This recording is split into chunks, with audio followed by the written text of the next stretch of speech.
Hello there.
Good evening and welcome everybody, it's Obi-Wan Pez for and Simplex Pachinko.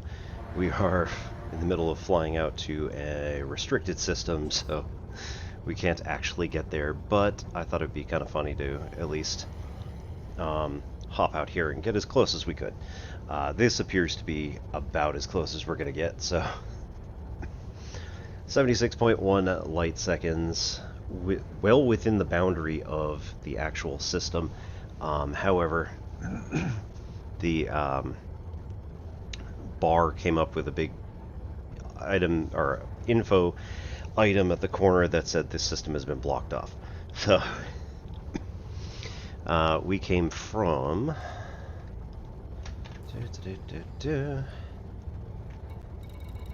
here. Cole 359, sector NRT C14, C4-14, which is 0.88 light years away.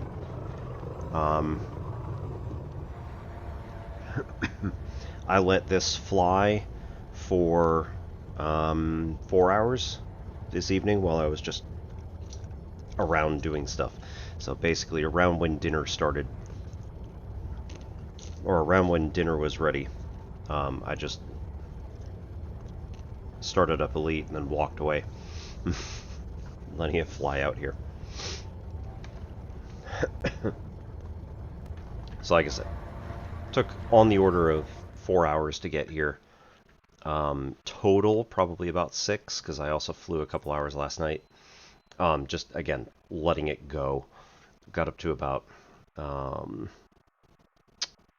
4200 C for a little bit of the journey, and then let go so that we'd save fuel on the rest of it. So we are here. We came from here. I also didn't realize, is that a third system?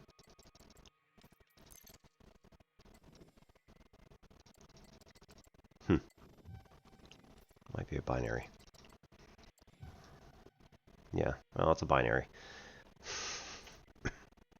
So, at any rate, we're hanging out here, and I was just poking around and seeing what we could do for, just for a little bit of fun there.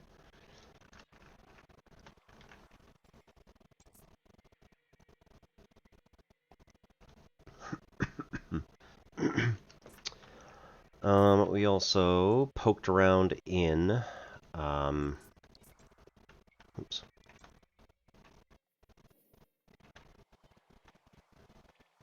Some of these other systems, Marfik, Vodyakamana, Nukamba, in order to check for the megaships to see if anything there changed, and yeah, no, not so much.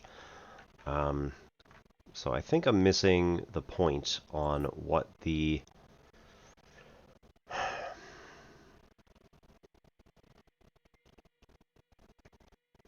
I think I'm missing the point on what the event was for Territory, and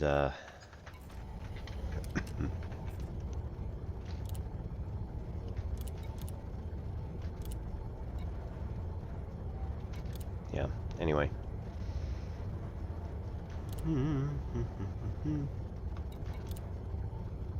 Territory, yeah.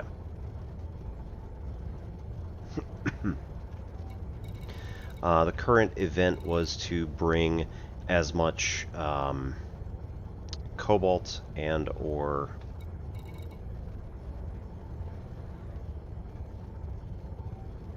bertrandite, one of the mining ores, out to HIP 876, or no, sorry, out to the other one.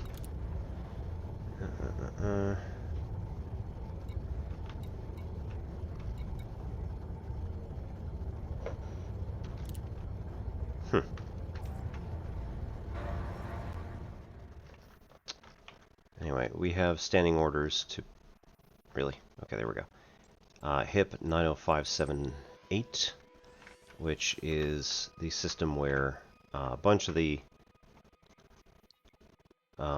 brewer ships have been set up to dump off a bunch of stuff. I ended up bringing like 50 units of cobalt over to there in the Mandalay, which I'm currently flying. Got blown up once because, you know, I just went in there with a Mandalay that's not terribly set up for PvP, and some pirate decided to take a couple of pot shots at me, which, of course, he destroyed this ship after I had dropped everything off, so, like, whatever. They tried to grab me out of Super Cruise, and I managed to juke my way out and found a better place to do stuff. So, tough luck. Better luck next time, punk. Um,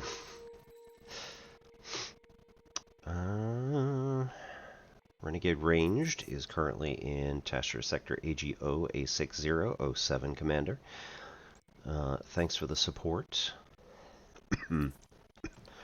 And we may also have a bit of a rival working against us on Jeu. So it might be worthwhile to go and see how that system's doing. In terms of factions, like, yeah, okay. It's come down a little bit. We're not terribly worried about it. None of the other factions have been boosted terribly. Sure, liberals? Yeah, okay. Social resistance a teeny tiny bit.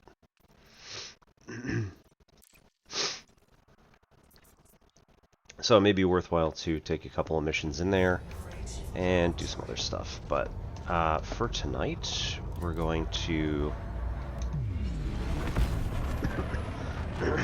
Once I take the ship back to society, we'll probably go off and work on Black Book for the rest of the night. See how we can do with the next chapter.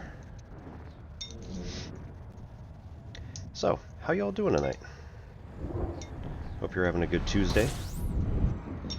We are packing and getting ready to go to Denmark.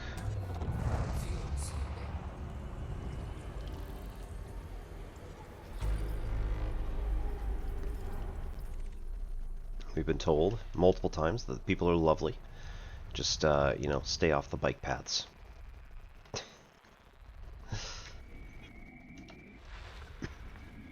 Nothing worse in a bike lane than a pedestrian.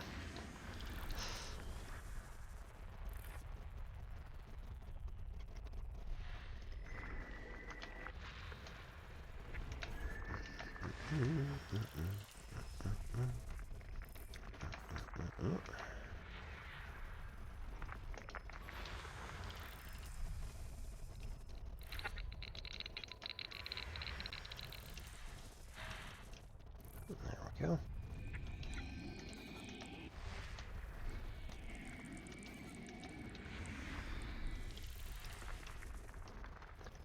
There's a few moons here.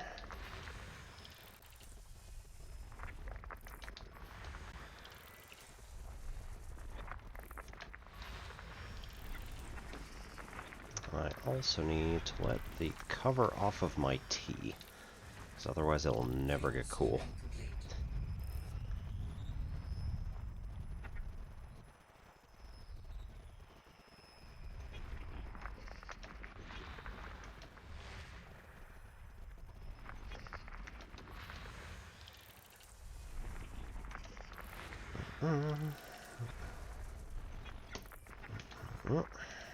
Come on. System scan complete.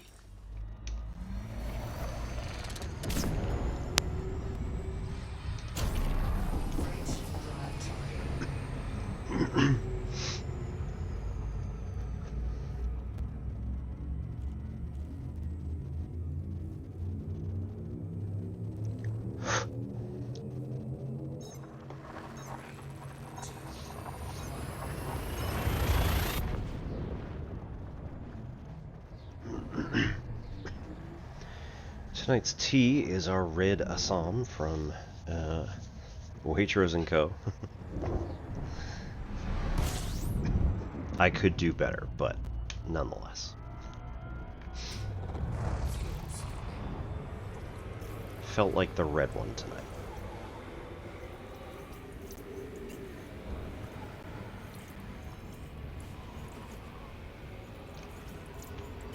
Did I already scan this? Probably.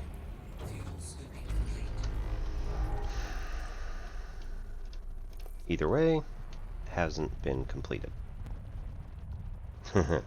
Okay, so there's multiple planets behind the star.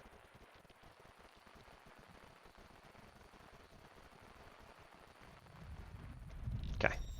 It seems to be the only place that actually has planets that we have not found yet. So we'll try here. Yep, there we go.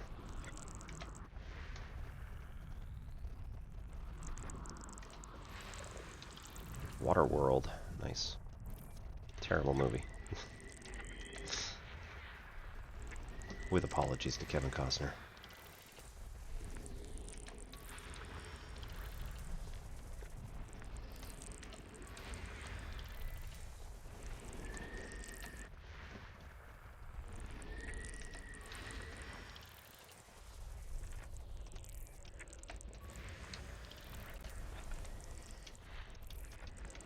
System scan complete. Frame shift drive charging.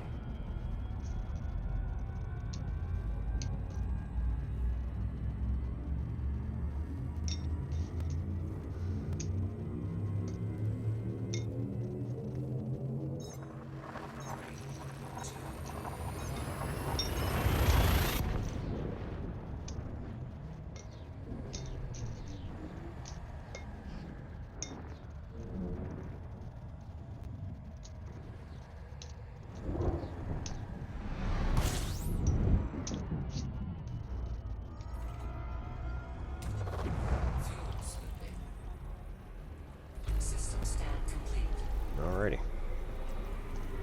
No need to even look.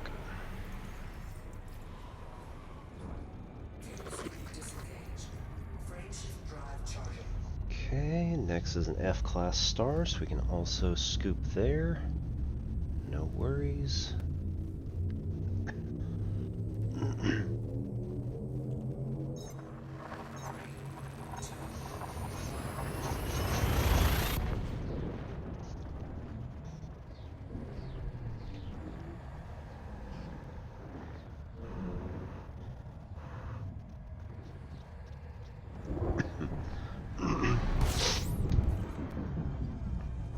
So for anybody who missed it, we will be getting back to Black Book somewhat shortly. Just want to get our Mandalay back to civilization.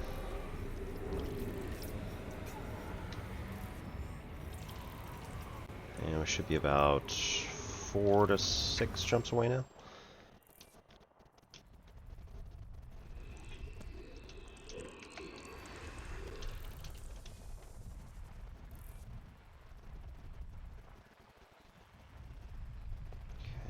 Appears to be the main ecliptic plane. We have, oop, there we go.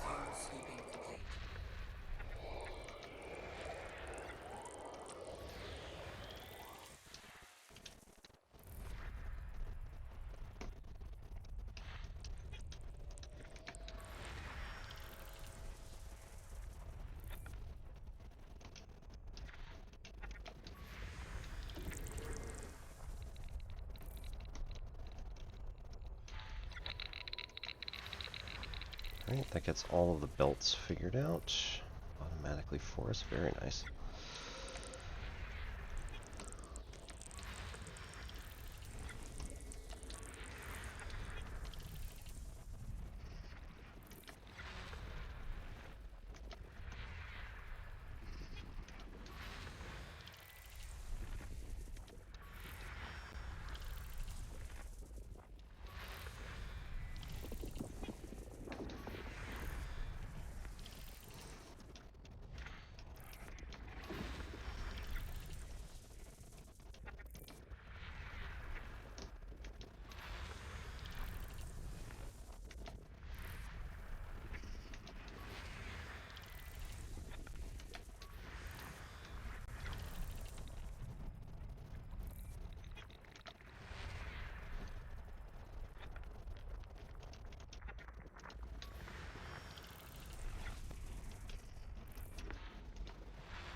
What is going on? I think I shut down my shared processing stuff, but we can double check that in a minute.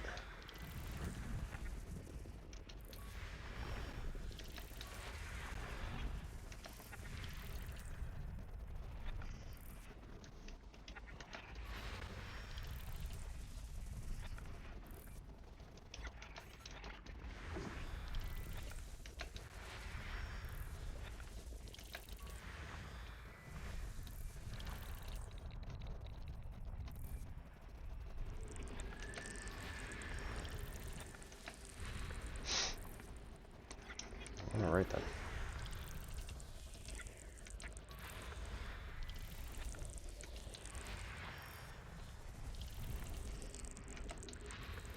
Five more. 4, 3, 2. Oh, not that one.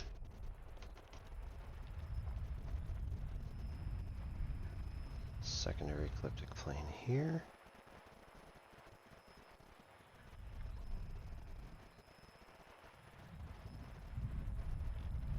I might have just been the primary. That's fine. Oop. Nice. Okay, and one left. And it's up here. Cool. System scan complete.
Freight drive charging.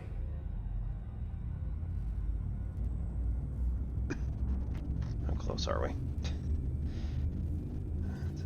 5 more.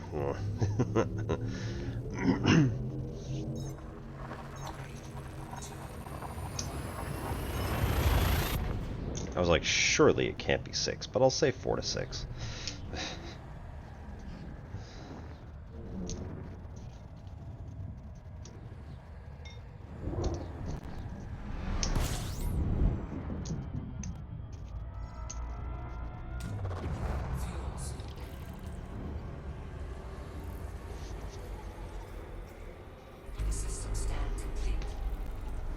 All right.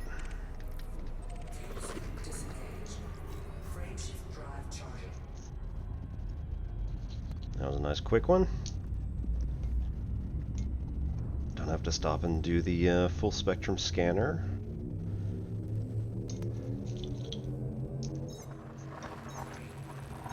They're just passing through.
Alright, I think we're down to 3.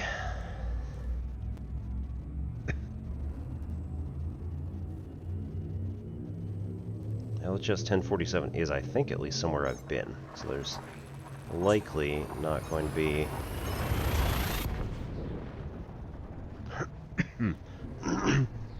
likely not going to be a scan here. Or we'll have it at 100% already.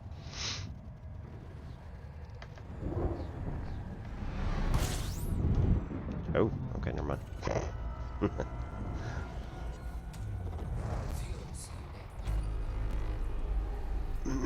Right, so we're just going right through 100%.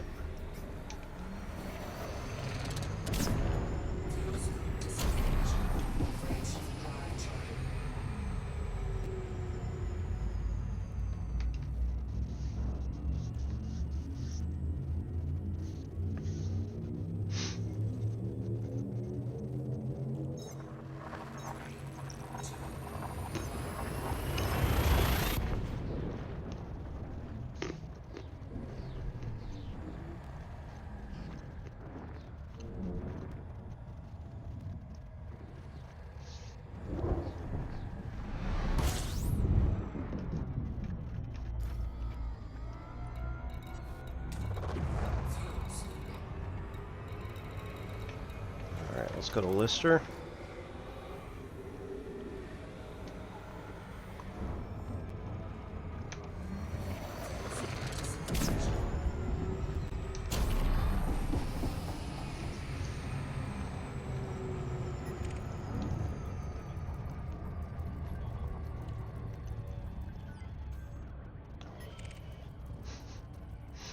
Tempting. Come to think of it, I don't think I have. I do have an interdictor. What do I actually have on here? Beam laser, burst laser. Frag cannons. Okay. I don't think I'm actually able to get this guy down, but we'll give it a shot because I think it's funny.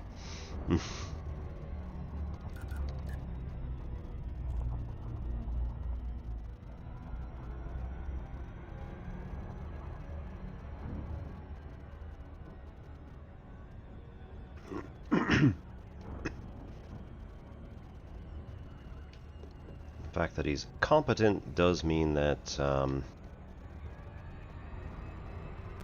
we might have a small fight on our hands, but honestly, it's not going to be that bad.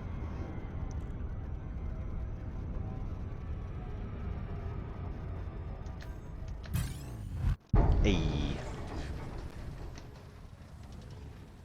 And we're bucking quite a bit here. Come on.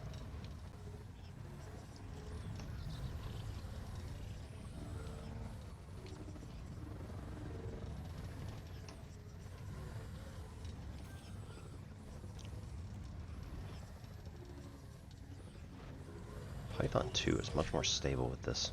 I don't know if that's actually a thing, or if it's just placebo effect, or what.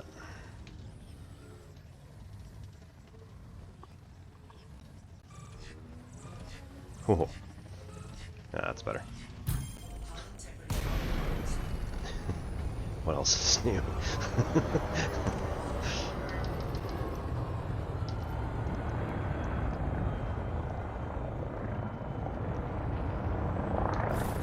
Oops.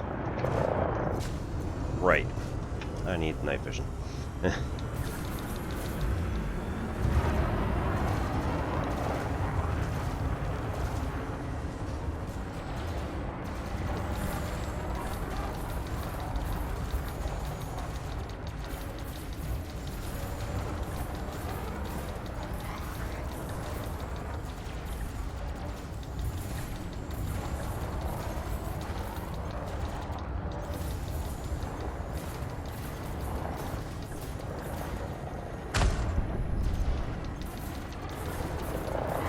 Oops.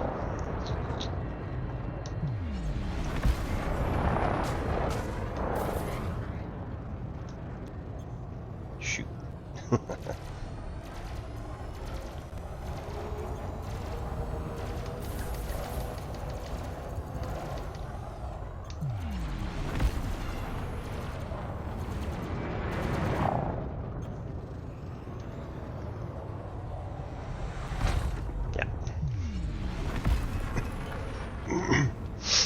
alright. These things were not really meant for... This particular ship was not really meant for piracy. What was that? Alliance trade agreements. Ooh. Unfortunately, not worth anything to me. I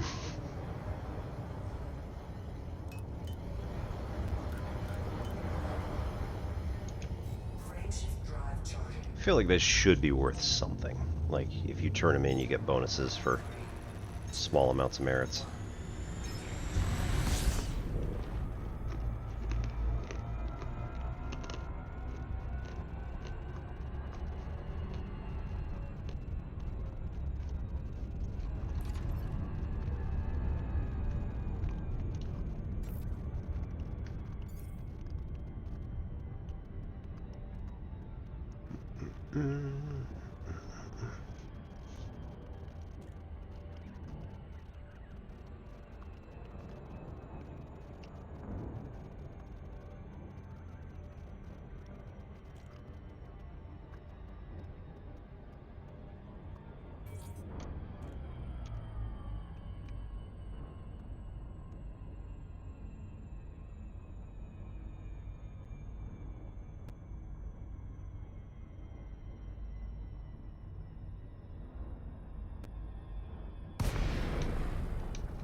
Oh, I have no audio. That's cool.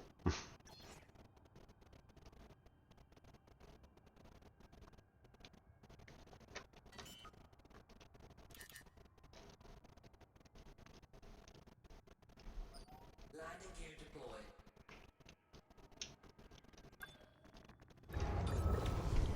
Oh, there it is.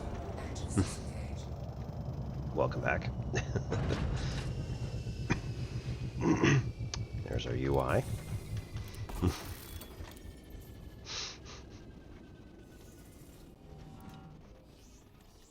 Oh yeah, this is a place where we can't actually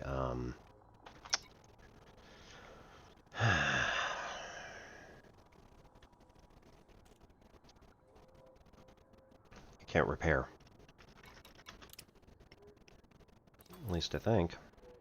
Yep, can't repair. That's too bad. Okay, so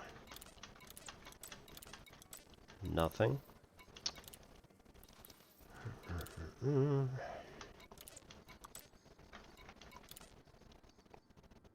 Can hand in power contracts.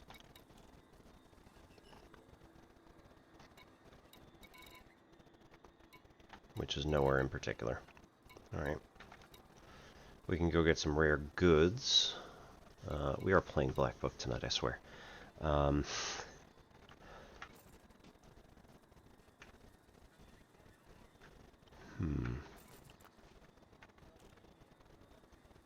Okay.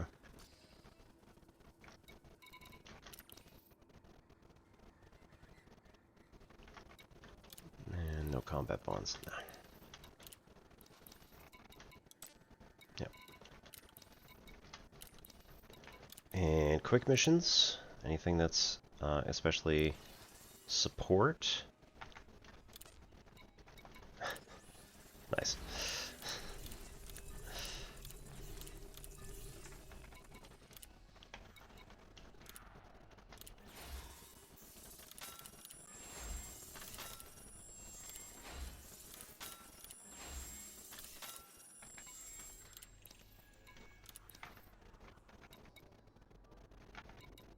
And then, oops, no, hang on. Take the commodities market. What can we get from here that is super nice? I mean, titanium is alright. And steel.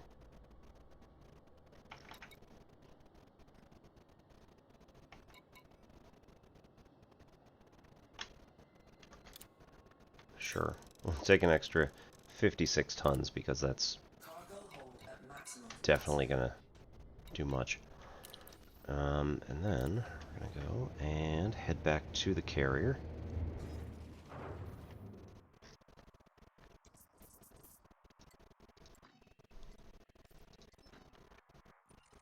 Ship released. Engines engaged. Landing gear retracted.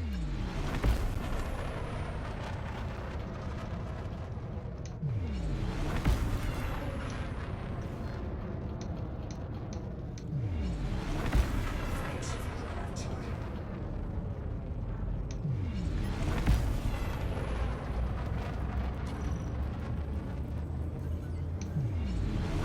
Oh.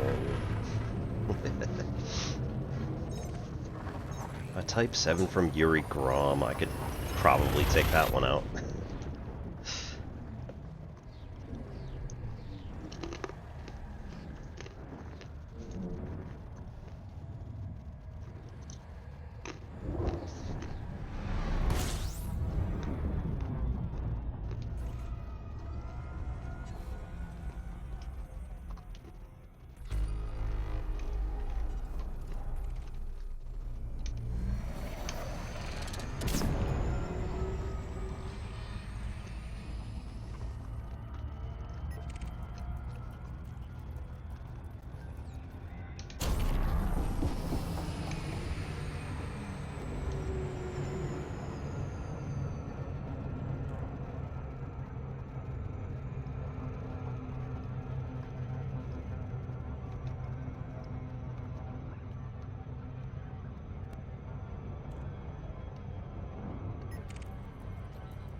Just gonna say I better.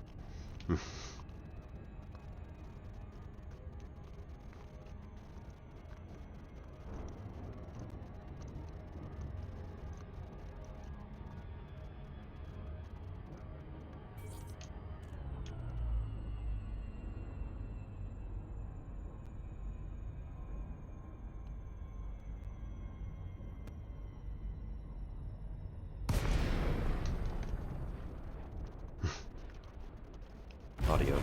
There we go. Just gonna say, audio seems to be out again. Oops. Landing gear deployed.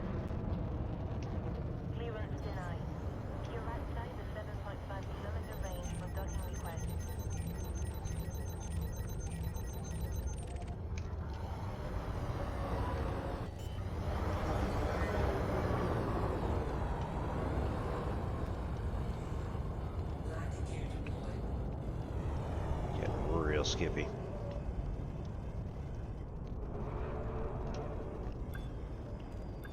Oof.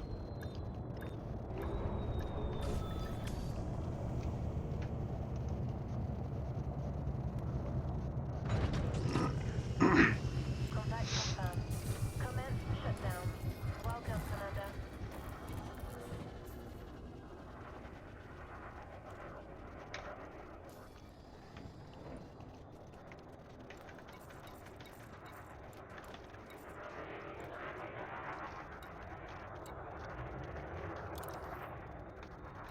Transfer all to carrier. Which again, teeny tiny amount, but you know what? It's better than nothing. Return here, look at what ships do we have. Immediately available. Oh, come on.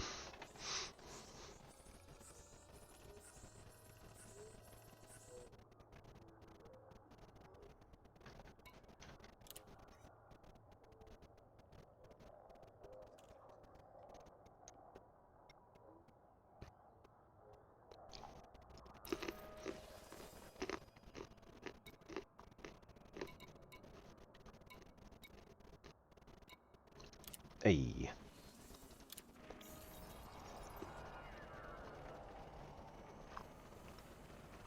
Of course we have our combat ship here. Where else would it be? What? Now that I'm just thinking about this, what ship is the one over in Tasher Sector?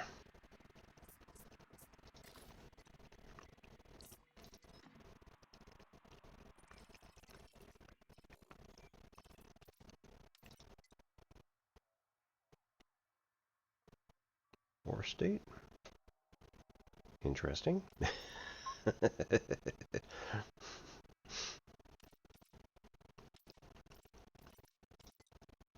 Okay, yep.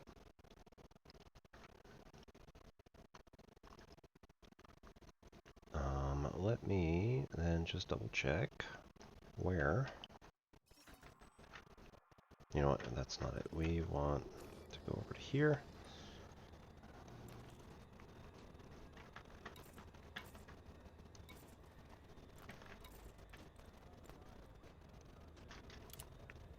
Boop.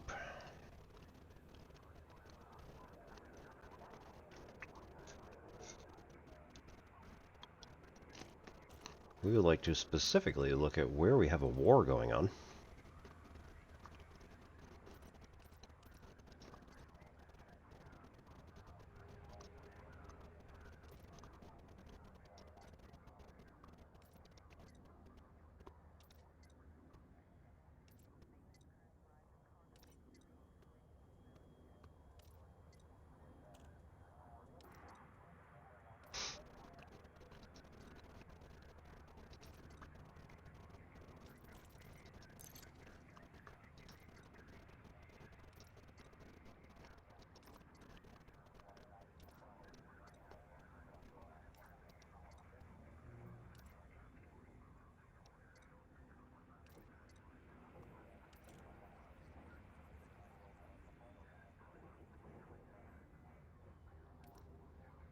Come on. Public holiday. Okay. So it's no longer a war.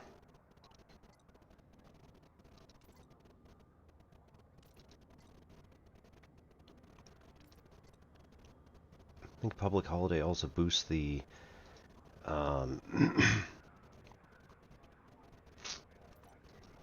like exotic goods prices or something like that.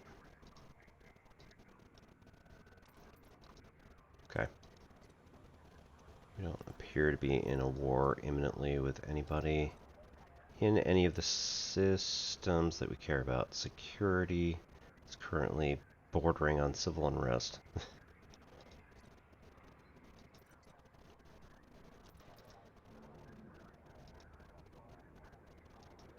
Come. Coal 285, those are way out of my jurisdiction.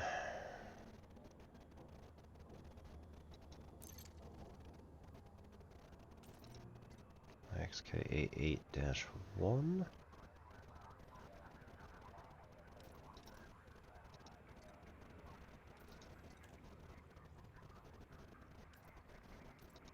$1442. LP. Nothing.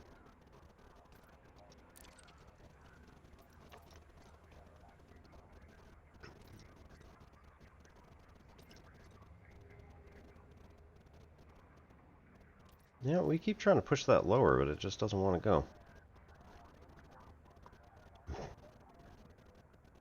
Oh no.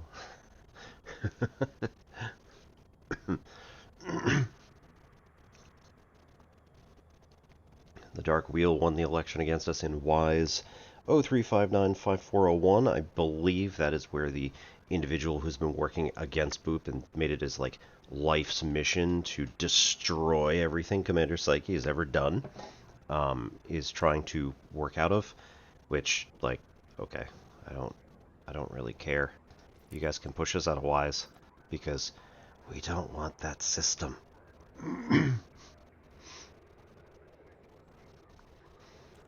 Okay.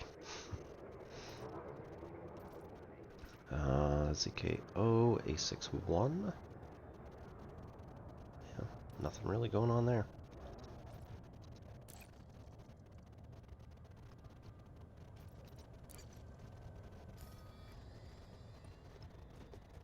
I kept trying to tell this guy that, like, you know, we're not doing anything in that system, at least not organized like. And he decided to change his Discord bio to, like, destroying all things boop.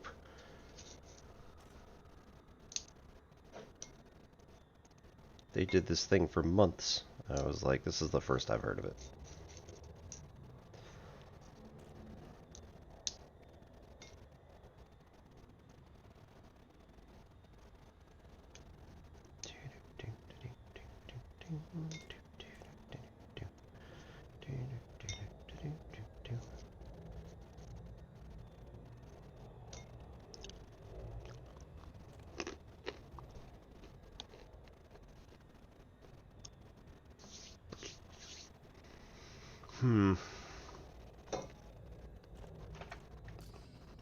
Okay.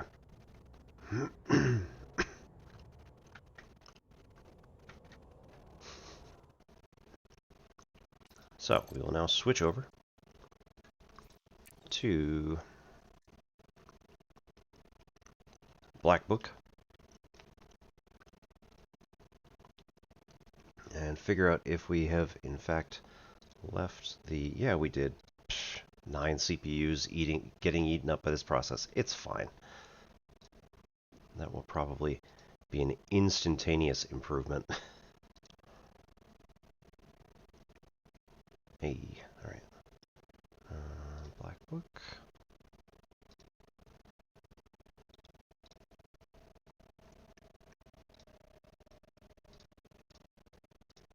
Hey.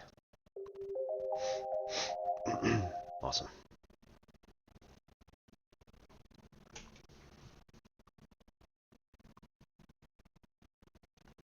Yeah, let's get the controller switched out. Oops. Just gonna drag my microphone across the edge of the monitor. That's fine.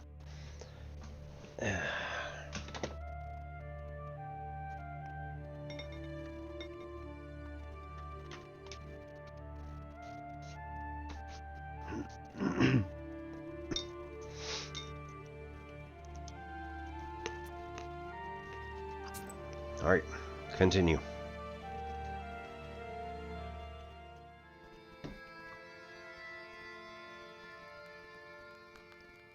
Oh, we're back here, are we? Spinner is no simple witch. Oh, crap. It's not the last time we'll hear of her. Oh, we did beat it. What Right. are you running your mouth for? You miss the whipping so much? Or does a Leshy have control of your tongue? Now we'll have to help her. Heaven knows with what. All right, we've got the belt. Now we must plan our next moves. And now to find the cross and a name.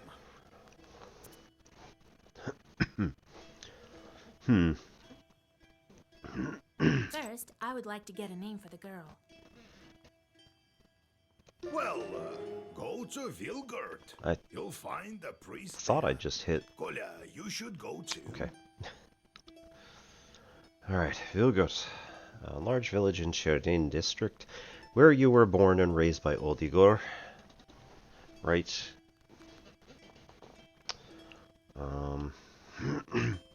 It's decided then. Whoa. Ah, that's the problem. Cool. Apparently, I am currently holding the... That's not fair. Apparently, I am holding down the right key or something.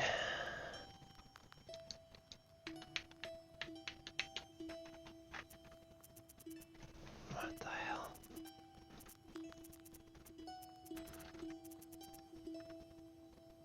There's nothing...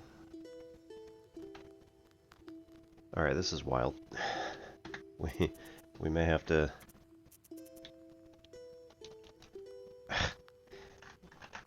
may just even have to, like, come out entirely. And then, is that it?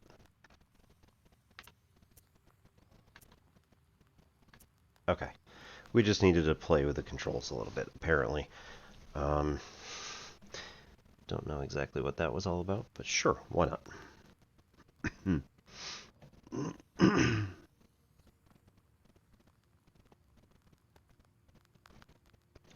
Okay. Pester with shorts. We have 2 who are currently idle. A swarm of rats eats all the stored goods of a peasant family. Oof. No matter how Matvey tried, his sand ropes were no good.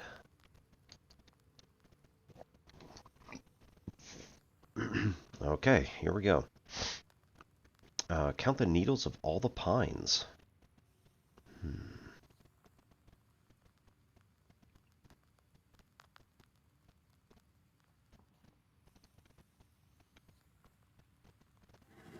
Send the guy with fire out into the pine forest. Sounds good. Akchim.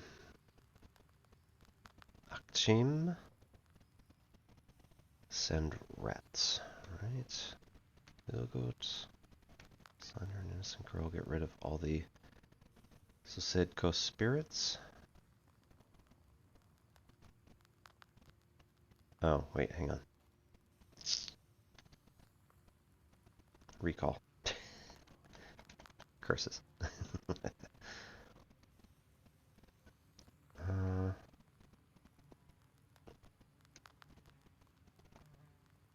There we go. House spirits or hobgoblins.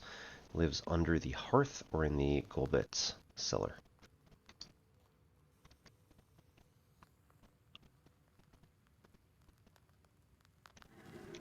Sure, go do that.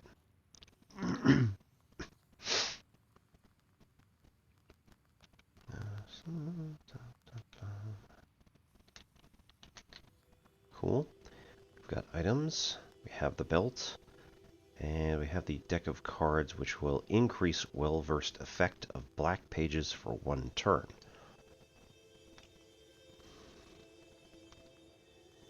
I mean...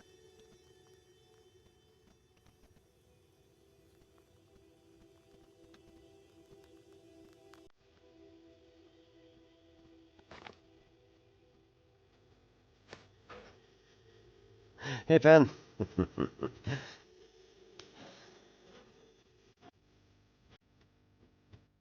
Just you lurking. Alright, no worries.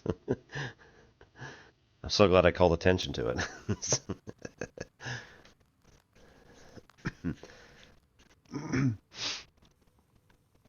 Okay, so we can go to Old Igor's Izba, search for evil spirits in the forest near the Izba, and get rid of any chorts. You cannot travel at this time. Huh. Peddler. Oh, because I have something else going... Yeah, okay. I've got something else going on. Or we can go to a peddler. Among his wares, one can sometimes find an occasional enchanted item. Good to know. Okay. Old houses and banyas are often home to demons. The masters leave, but don't always take their host spirits with them. That can't bode well for them. You've been telling me how you got your Khaldun power. Right.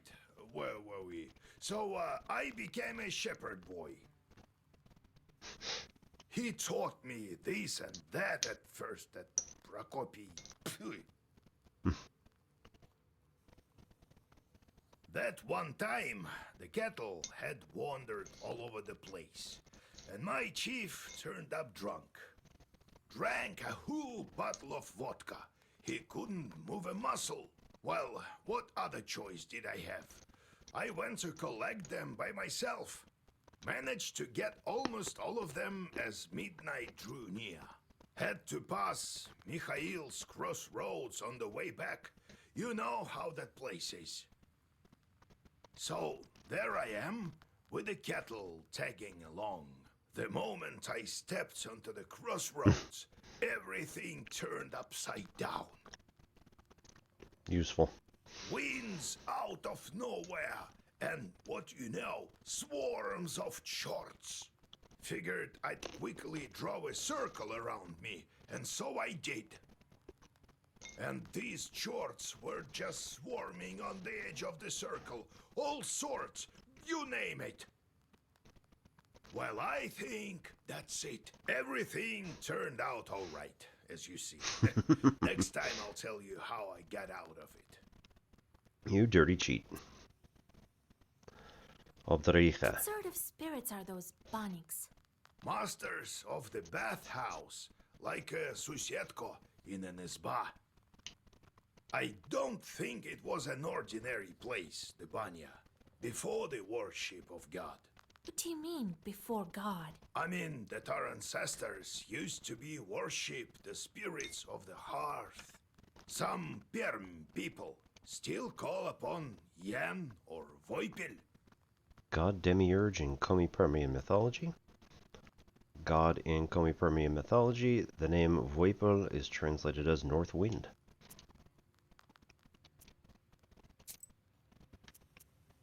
Alright, Nikolai. We should tell everyone about the chorts we've met, you know, to warn the good people, right? Everyone knows, but not everyone believes. How did you end up with a cross? Oh, it's nothing. Yeah, right. There's no such thing as a cross with no story behind it. All right then, I'll tell you. We were near a town. Plevna, it's called. It was a real massacre there. Did you encounter any chorts there? Worse, the cannon fire was so loud that all the chorts fled, if they were any.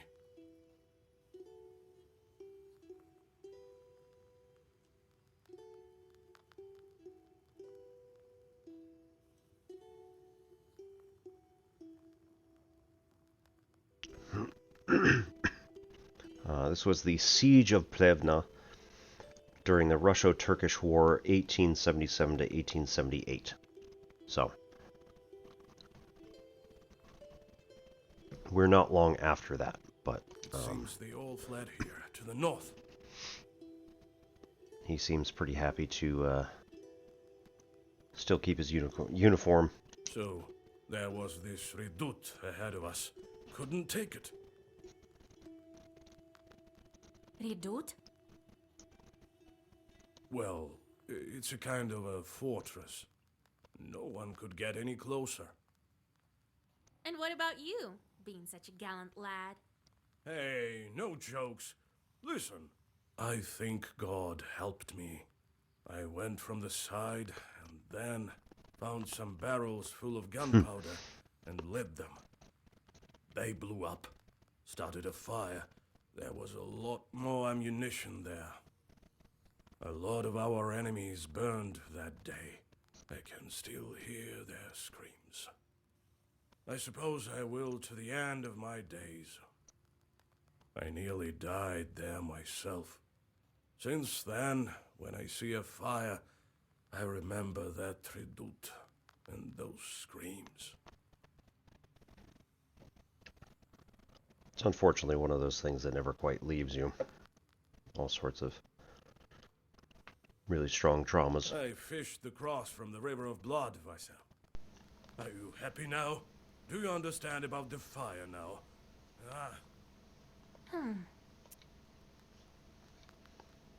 What are you going to do with your new bride? Well, we'll get a farm. We'll get folks from the village to help. Well now, I'll build an excellent izba. And children eventually. What a life it will be. Be careful, though. Who knows? The Bannock might be back. That's good. The mother-in-law is always welcome. It seems that you're the fiercest of them all. Let's go. We'll talk later. Oh, hello. Greetings to you, mistress of the house. I was flying back from Igor's job when I noticed something. Some bandits jumped the Khaldun near the crossroads. He drove a cart. Perhaps there is something useful for you there.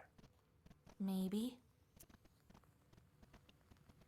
Wow, he was actually helpful.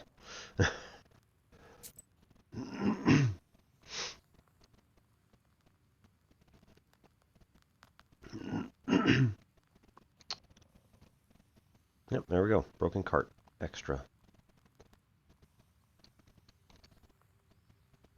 Alright, we're going to head to Old Igor's Izba, and also ad breaks are about to start, so we'll do the intro for this. Oh dear.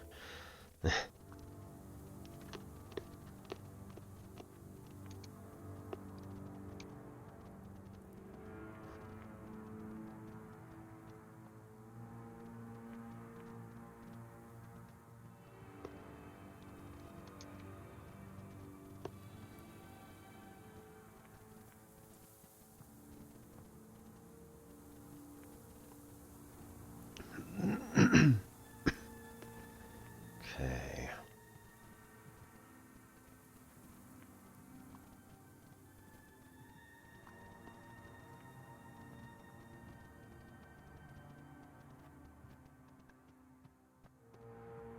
Do firm.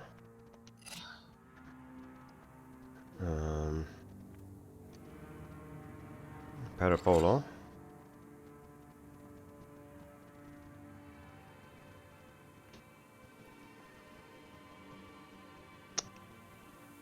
Sure, we'll do Colton Fiend as well.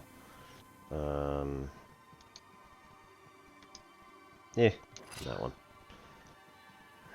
And then we'll do left button. You can attack this guy. Go.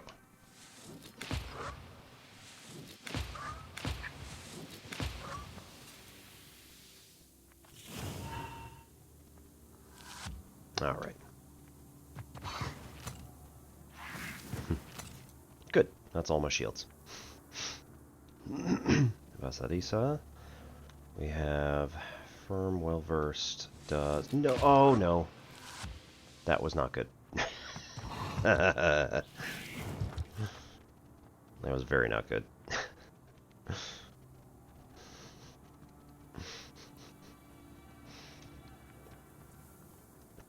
Urazi.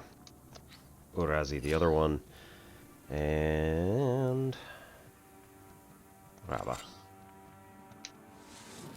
I just hit next turn. Just cuz, you know, it's fine. Do 1 damage, block the shields, and then we have here Razi, Scorchit, heal. Woo!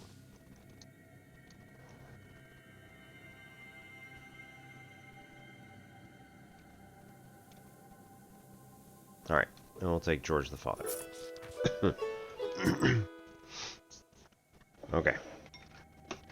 So, I'm going to head out on ad break, and we'll be back in 3 minutes. So thank you everybody for coming, and be right back.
we shall do Dost Thou in Haste.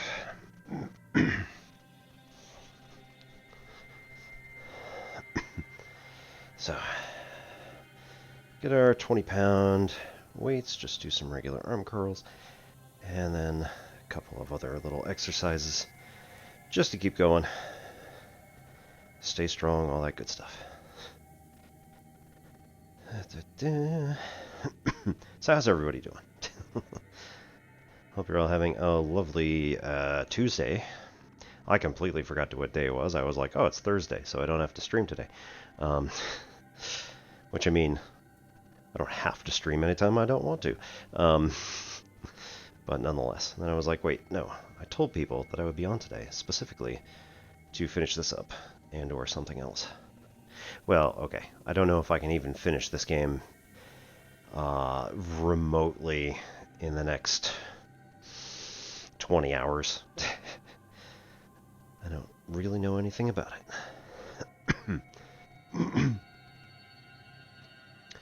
I would imagine it probably has about 20 hours of gameplay, in which case we've got at least 15 left.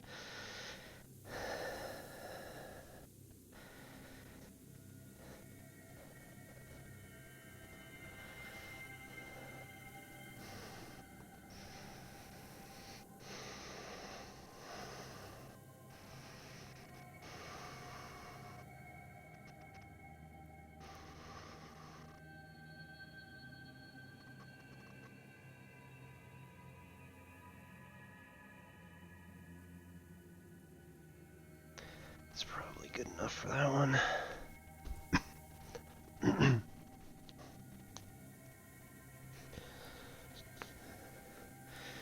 Also a little bit on the triceps. When you are doing this one, just make sure you don't bonk yourself in the back of the head. Certainly done that a few times. Not terribly hard, but there we go.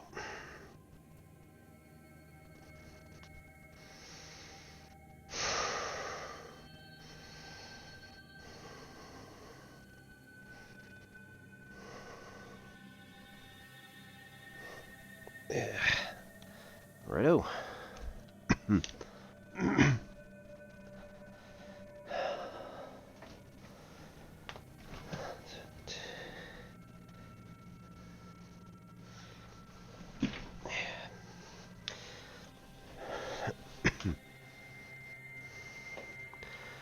Right, so let's head over to the peddler. We do have 59 rubles, so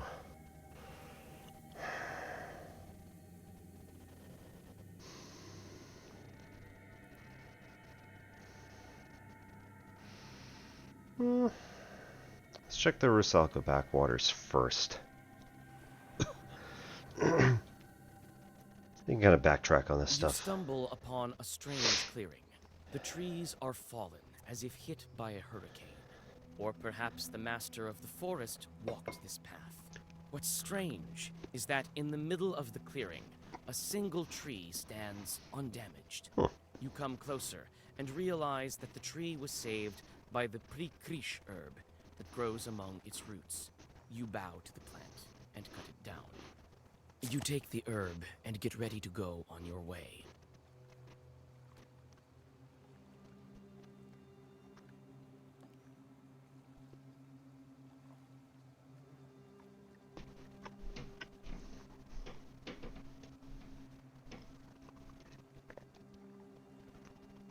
Right, so we get a 5 defense with this particular herb.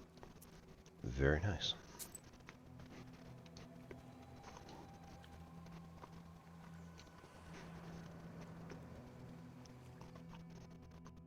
Low prices, come and see for yourself. Buy some herbs and other goods I've brought for you from the woods. What you got?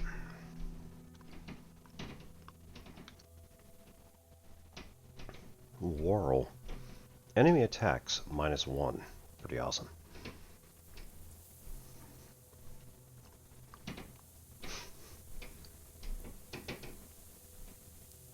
flint. Attack pages deal 1 more when you have less than 50% health.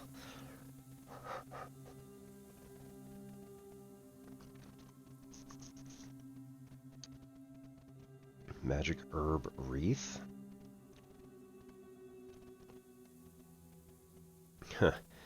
They throw wreaths into the river. If your wreath sinks, so shall you perish this year. Replenishes 1 heart at the start of battle. Dried poshipka. I had a poshipka in my stomach, so Kodun healed me. Resistance to status spell disease, resistance to status paralysis.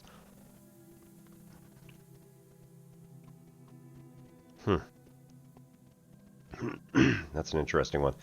All defense left at the end of turn deals damage to you.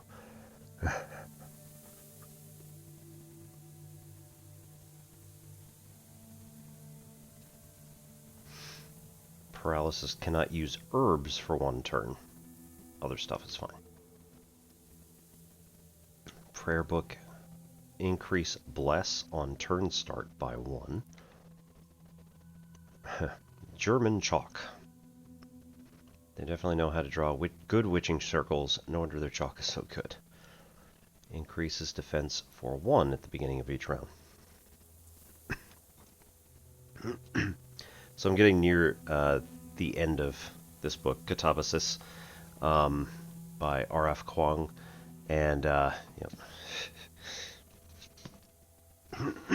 one of the things that they discuss in the book is the quality of the chalk, and they start talking about this wonderful Japanese chalk, and I was like, I know a guy who likes that stuff. Zach, they were talking about you. Single bast shoes. Strengthens status curse +1. Decreases attack in pages for 1.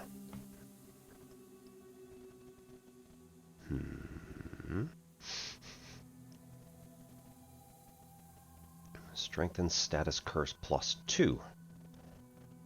Decreases attack in pages for 2.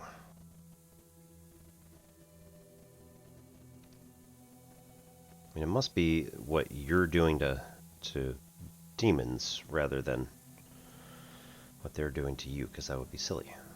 Gain +1 eloquence on battle start. Increases well-versed effect for 1. Right, we already have that one on ourselves. Bottle of Tears. Gain poison +2 on battle start. Each page you read, you suffer 2 damage.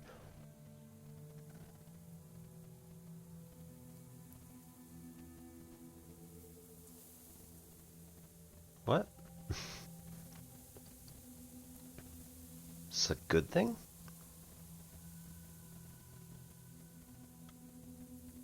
Gain +2 vampirism on battle start, and you have 12 hearts additionally. Heals 2 heart when enemy loses health.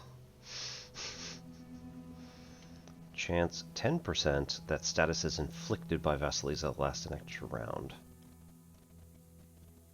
Alright.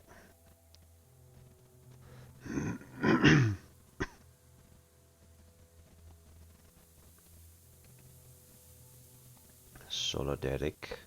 Ailment 5 on the enemy. Increases damage received by enemy for 5. That's a one-time use. Mash. Mush is what you ate, and mash is what you drank. Good to know. Replenish 6 health, and paralysis 2. Can't use herbs for 2 more turns. Interesting. I actually do think I want that. I like that, but at the same time, I think the other stuff has more applicability. Yeah,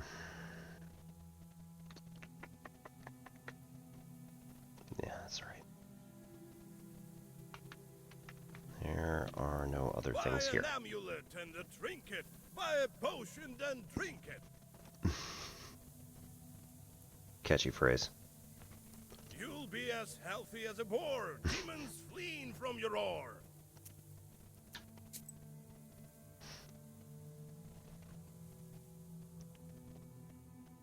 Mikhail's Crossroads. Almost always meet demons here. Near the covered crosses, you notice a jug of milk and a loaf of bread. It would seem that someone still visits these old graves. With sadness, you wonder if dead men need any treats. Now we'll make an offer and give up 2 of our rubles, because we have plenty. You leave some coins and rest a bit before continuing Hey. on your journey. Health restored. Awesome. A cart has gone off the road, but no one seems to be around, neither its owner nor the horses. The cart itself is empty except for one jewelry box, obviously left behind by the owners. Its lid is slightly ajar. Glass shards of various colors gleam inside, reflecting the moonlight.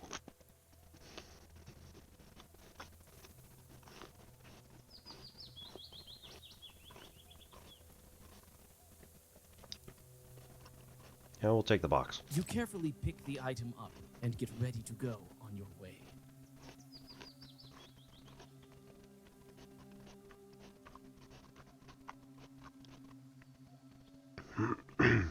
Interesting. Your first Zagavar always has Glass Demon's page.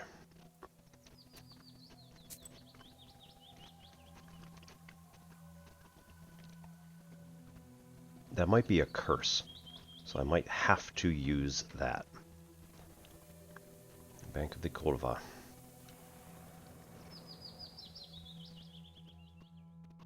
From afar, you hear 2 demons arguing furiously. Their shouts make the treetops sway. It seems that they are arguing over a fish they caught in some peasant's fish trap. When you take a good look, you realize that a human soul is in the trap, shrunken in horror. Talk. Yuck! A live one! Get lost, why don't you, while you're still breathing? Oh, yeah? What else should we do, I wonder? We've got no time for you. Can't you see we're busy dividing up the city?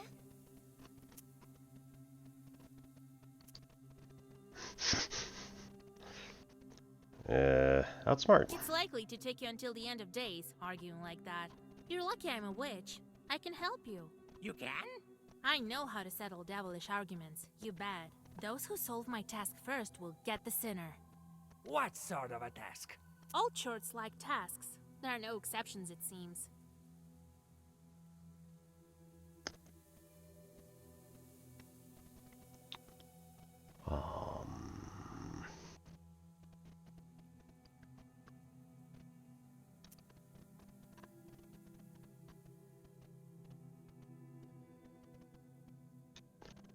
Okay.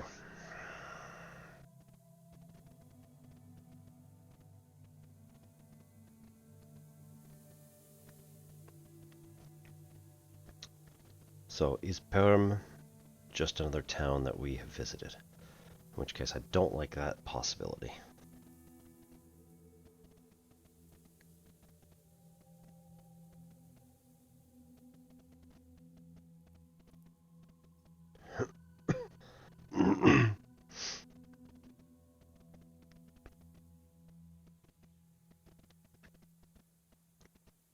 Yeah. Yeah, it appears to just be another city, so that doesn't really work. Let's count the leaves on a tree. The first one to count all the leaves on that aspen near the hills gets the sinner. Ha! I'm the fastest demon in Chardin Uyest. You? Is it I who? Hey, wait! No fair! The demons turn into fiery whirlwinds and fly away. You break the trap and free the soul, and the dead man vanishes. You find some coins at the bottom of the fisherman's trap. You feel the power of the Black Book increase. Ooh. Amplifies power by 2 for each use of the pages of the same name.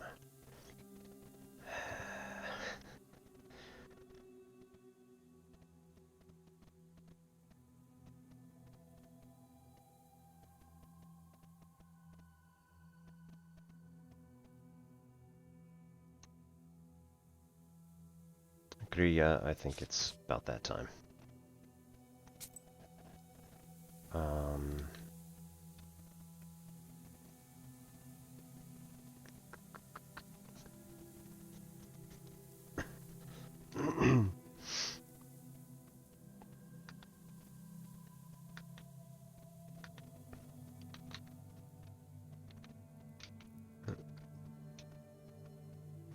I already put the thing over. Oh, the jewelry box. Attack 3 on all enemies. That's pretty nice.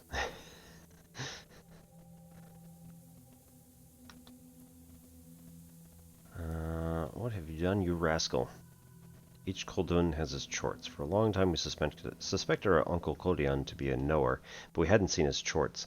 One time I climbed up into the attic, searched everywhere, found a jewelry box. It had lots of glass shards that looked like candies. Green ones, yellow ones, blue ones, red ones. I started to look them over, seeing how they sparkled. Suddenly there was a sound of someone on the stairs. Uncle Kodian had returned from mowing. "What have you done, you little rascal?" he screamed. "The chorts won't let me rest now. They'll torture me to death." And that's precisely what happened. Our uncle fell ill and died a year later. One shouldn't disturb chorts.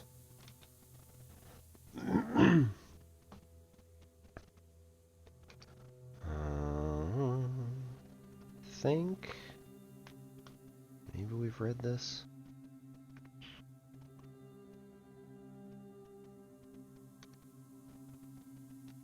No. The word for witch, Vedma, takes its root from the word Vedat, to know or have some degree of knowledge. Vedma is traditionally a woman versed in knowing and performing magic. They were often called Veshitsa, from Veksha, squirrel. It's a phonetic distortion of the word Veshitsa, Vedushya,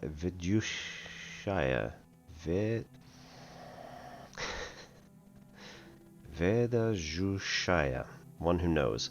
According to Cherdin mythological texts, such a woman could turn into a squirrel, allowing her to enter a house through the chimney and steal an unborn child from an expectant mother. Totally how that works.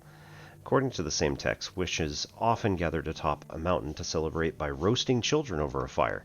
Witches performed black magic, cast the evil eye upon people and livestock, stole milk from cows' udders, and shared knowledge of love spells and love potions. Love magic is akin to black magic. They could be the wives of Kolduns and draw magic from their husbands.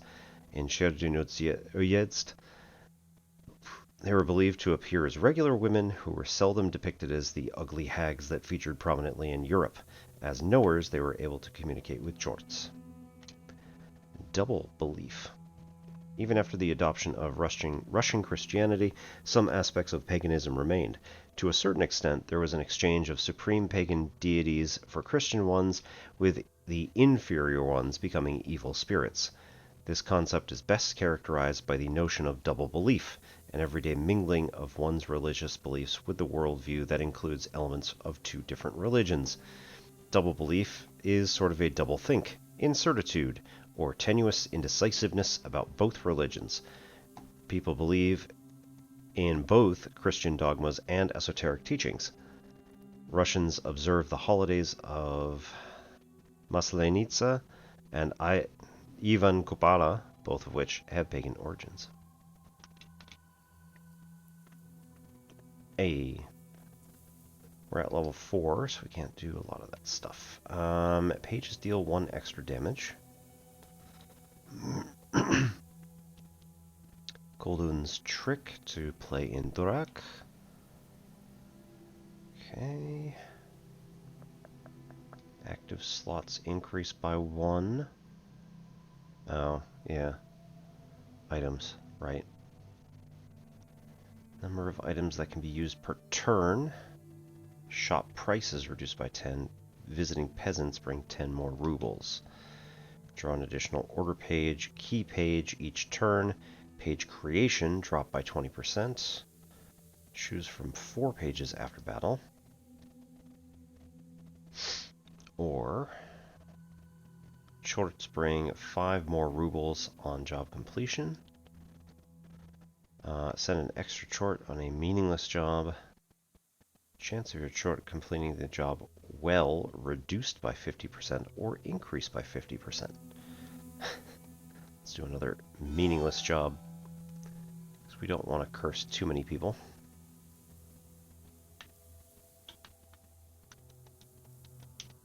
Okay. And then we go to the next place. Kolva Bridge. Bridges connect two riverbanks. Good to know. On a bridge over a small river near Vilgert, two cart drivers argue over who should have way first. They are arguing fiercely, not realizing that each has a demon over the left shoulder. It's the demon's job to bring discord and serve as a prompter of sorts, whispering lines into their ears.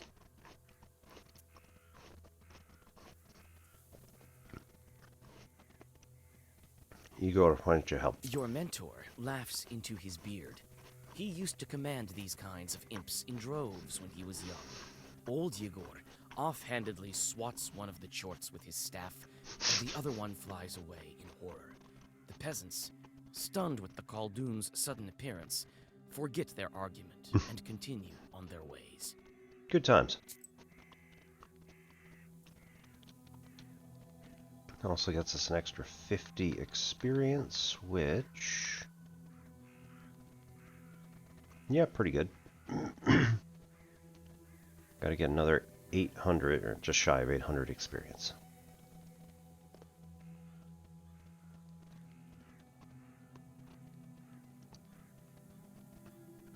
Eastern Wood. Woods near the old riverbed of Kolva do not have a name of their own, so everyone just calls them the Eastern Woods or Eastern Grove.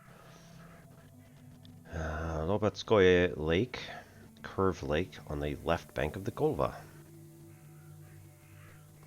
Sure.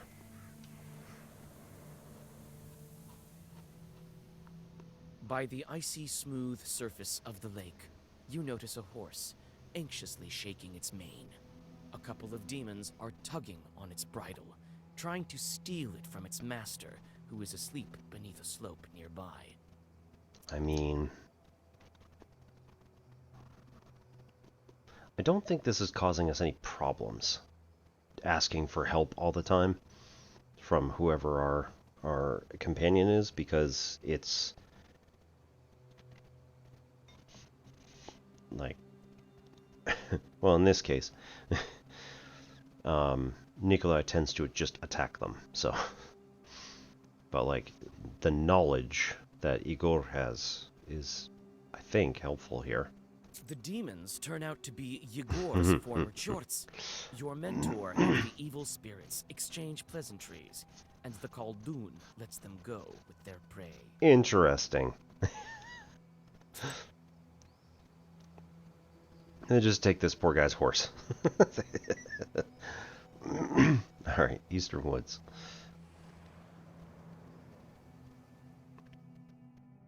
You walk along an old path through the eastern woods.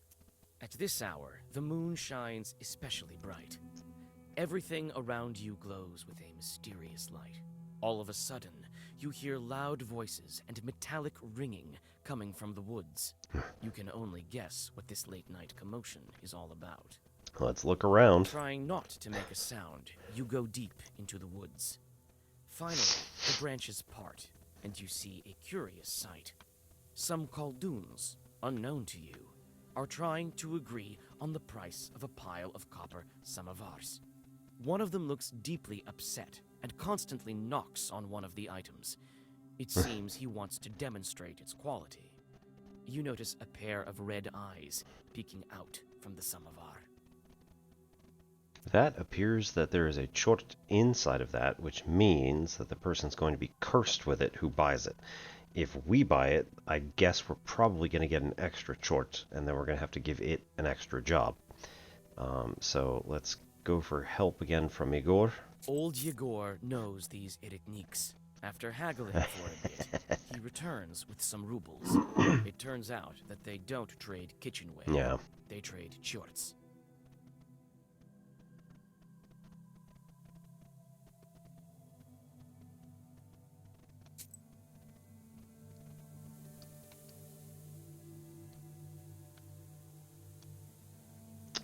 Oh. We can go to Old Barns, even though it's past the other one, which we'll need to do. But long ago, people stored hay and grain here. Then, around 30 years ago, several barns burned down. People believe this place to be cursed, and now they're abandoned. Now the barns are built further to the east.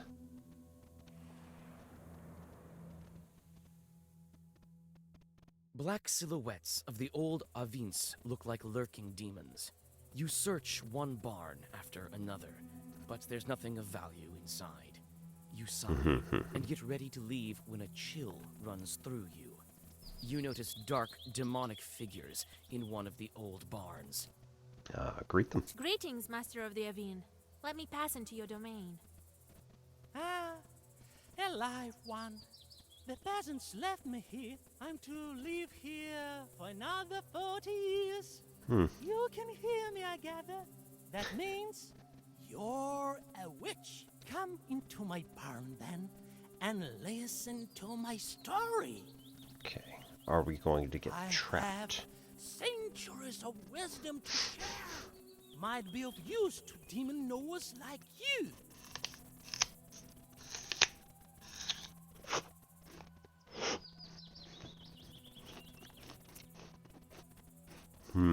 Thank you, kind host. I'm always looking to learn. Well, listen. It seems as if many hours have passed, but the stars haven't moved an inch. Oh. You leave the barn having learned quite a lot. Well, good. We did not get trapped there for centuries. Okay, if we go to Trinity Church, then we're going to get stuck. Or then we're going to get finished, so. If we go to the cemetery near Redkin Village, should check it out. Maybe could catch some demons here. That turned the wrong way. Light among the weird. graves. You come closer, trying not to make a single sound. Soon, you see that one of the fresh graves is being dug up by an acquaintance of yours. Hello. Why, you startled me, Vasilisa. I thought that the devil had come for me. Serves you right, loafing about cemeteries at night. Don't you know it's a sin? What are you doing at such a late hour? In a cemetery of all places. This is none of your business, Visa. And look who's talking. Good girls stay home during the late hours. I can already tell that you're digging up a grave. What a sin! Don't talk to me about sins. People say that you're a witch now. My grief makes me dig. I need to take one last look at him. No. One last time. Let's talk him out of it. Ooh, that's a giant spider. Listen to me. It is not proper digging up graves. You said that I'm a witch. So I am. I know a thing or two. Listen, one time, do you know Dashka from Pilva? She had it worse than you. Her son died. She missed him terribly, and so she went to dig him up. She dug all night, and didn't manage to finish the job. So she came back the second night. She dug and dug. Suddenly, a white dog jumped out of the grave. It followed her to her house. Must have been the soul of her son. It was certainly a sin. By the end of the tale, the peasant can't hold back his tears. You help him get out of the half-dug grave and fill it back up. As you do this, you notice an Adam's head growing nearby and take it. You say goodbye and continue on your journey. Poor guy. Alright. I think we've got everything. Well, the encyclopedia is probably at the church. That makes sense. You arrive during the long, pre-dawn twilight. Sharp points of age-old fir trees from a jagged wall far behind the church of Wiedelgort. The priest has already begun preparations for the morning rituals. He notices you, puts aside his chores, and greets you. Who goes there at the crack of dawn? Is it you, Vasilisa? Cover your head, girl. Tfu! Morning, Holy Father. Kolya? Is that you? And don't tell me you want me to marry you to her. No. too early for me. Kolya, on the other hand. Hang on.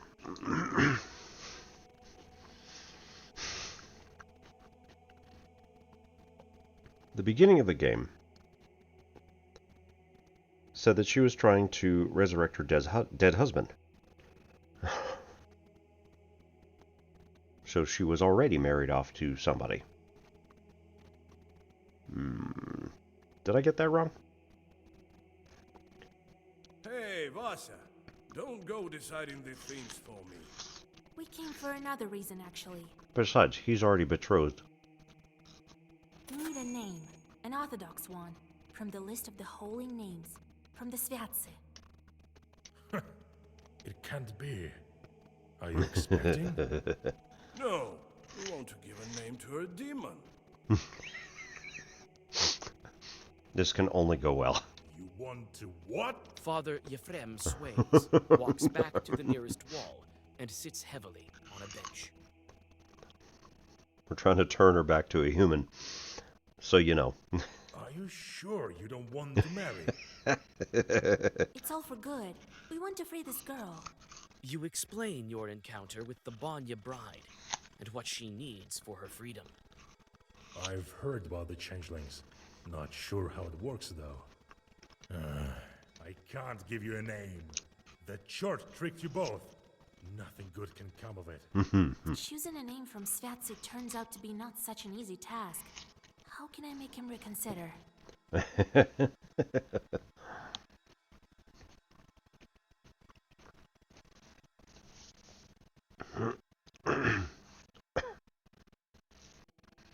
So, we could go for salvation of a Christian soul. We can go for help thy neighbors. I'm not sure what's going to work for him specifically.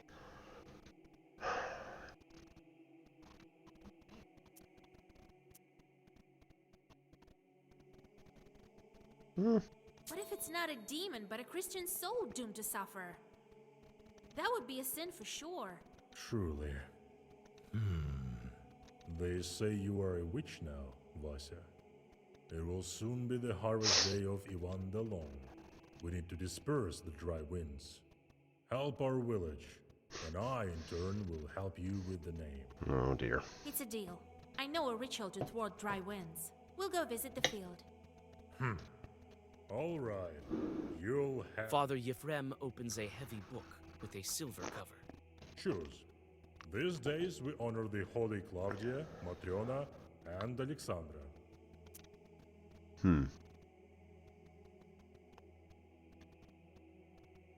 Well, she's going to be your wife. Kolya, she's your bride. You choose. Let's call her Matriona. It's a good name. You would name her after a respectable woman? Watch out. She might become a knower. Thank you, Father.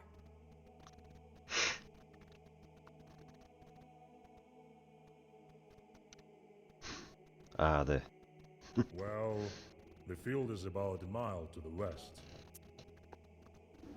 Yes, I'll go to try the field. to thwart the winds. See you later. You soon arrive at your destination. The Trick field him looks and empty go in the home. twilight of the Ouch. dawn. Cold wind seems to penetrate you to the bone. When you step onto the plowed field, you sense a familiar shiver. This field harbors evil spirits. Righto. You find a poorly hidden bundle of old wheat ears. It's a Khaldun's Zalom. The stems Harmful are tied sorcery in a knot related to and agriculture. dusted with ashes and salt. Fresh grave soil, eggshells, and steamed grains are laid around it. You draw a circle. You feel that demons are not far off. Zalom can destroy crops as well as cause sickness and death. Bundle of wheat ears are tied in a special way and enchanted with special zagavors. Wind, oh wind of the seven brothers, the oldest one. Do not blow from the rotten corner. Do not bring rain from the west. But blow us warmth. Render good service to our people. Bring forth pleasant rain. Joy to plowmen. Glory to you, fierce one. You finish reciting the Zagavar, and for a moment, silence falls. Suddenly, a creaky voice from behind startles you. You sure are a strange creatures. First you curse it, then you bless it right after. Andreiko. By you, do you mean us Khaldun's? Ha! Humans, always on the border between worlds. Look, it was this other one. And that is why you always lose. But who am I to complain? My name is Andreiko. And you... Oh I've dear. heard about you. You're the new witch, Vasilisa. It's not a good thing to know. So is it you who spoils the field, sending dry winds? Spoil? You use the wrong word. I am helping the peasants, and I am a master at this. How do you figure? I mean, surely you understand that this is for their own good, don't you? By starving them? What possible good can broken rye do? Oh, you disappoint me. Alright, here's the thing. The peasants will have a bad harvest this year. That is so, but it will make them search for new, better ways to grow wheat. So when the real famine comes, people will be ready. Their newly gained skills will help them overcome the true hardships. As you can see, I am a visionary. Well, now, shall we go our separate ways? Don't be a glib with me. Tell me. Zalom? It's not by chance that I came across this Zalom. Yeah. You don't say. Perhaps you know who's to blame. The Zalom caused this chord to appear. I mean, Who left these weeders? Who summoned this chord? it would probably have to be a Goldun. You were sent here by another Khaldun, weren't you? Right. You know, I'm starting to like you. I could even tell you who the Khaldun is who sent me. If you weren't so careful, the Zalom had already been enchanted when I arrived. Want to make a deal? Let me finish what I started. I'll send some dry winds, and after that, I'll be a servant. The famine will cause death in heaps. Yeah, not so I much. have all the charts I need. Don't be a glib with me. Tell me.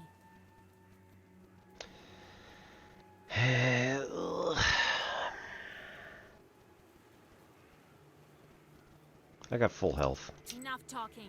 I'll definitely banish you from this field. How are we doing? 150. Holy shit. Oh no.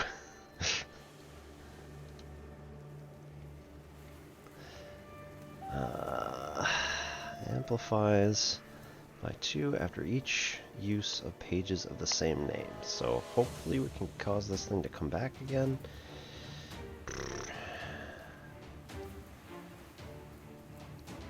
Ugh. I don't really want to use any of those. Increases the number of orders in the next round by 1. This is not going to help.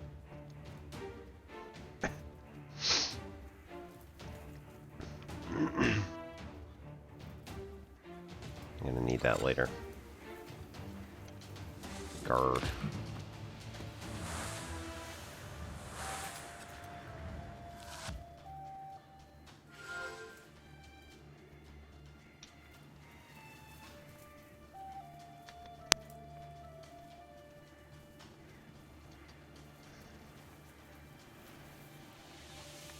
What is that? Attacks a random page. Attacks... Oh, seal a random page. Okay.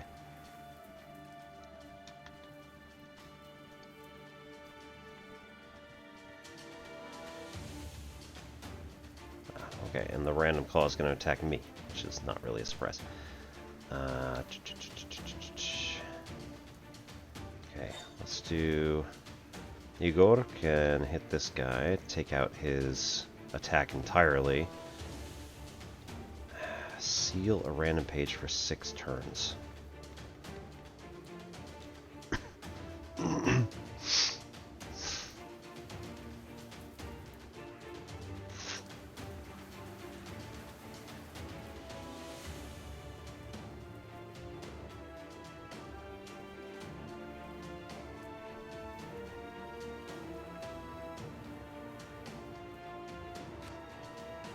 Razi. Start hitting this guy, I guess.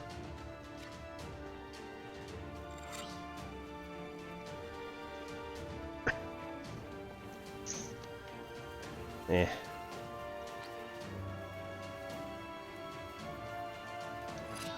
Hit that guy also.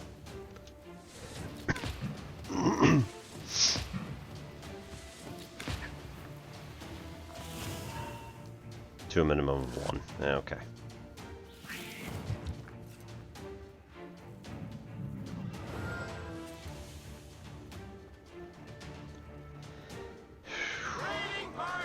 Hey! David Van Housen, good evening and welcome. My name is Obi-Wan Pez. This is N Simplex Pachinko. We do mathy type stuff here on Mondays and Wednesdays, typically, and gamey type stuff, typically, on Sundays, Tuesdays, and Fridays. So lately we've been playing through Black Book as a sort of intro to... Oh dear. He's going to do 18 damage. Oh, shit. So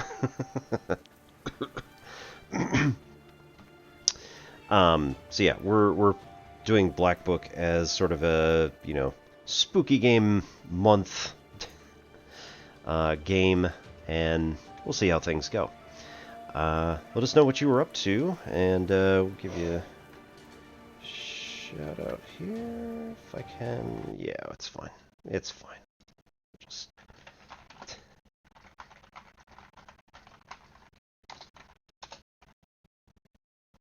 if anybody would like, go check out David Van Housen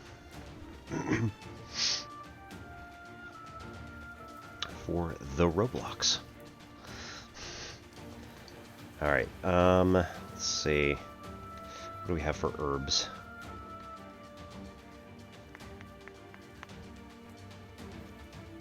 4 health each round. That's pretty nice. Completely absorbs all. That's pretty awesome, but I don't think we're going to need it necessarily. Increases attack of each page for 3. Not today. But nope, hang on. There we go. Poison waste. 5 shields. Replenish 6 hearts. No, we don't need any of that. Alright. Algali.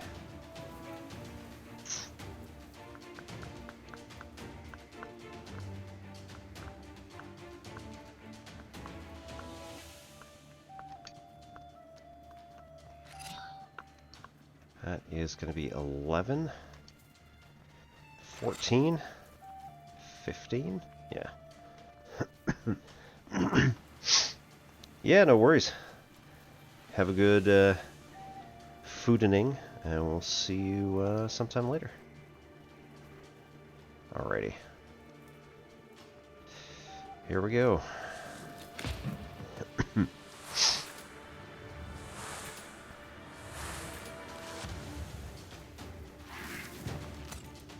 That's a good thing I didn't.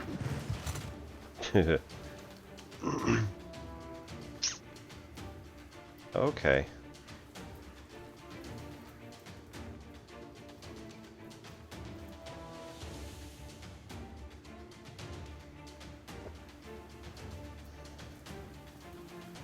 Does not use word slots of Zagor. Unfortunately.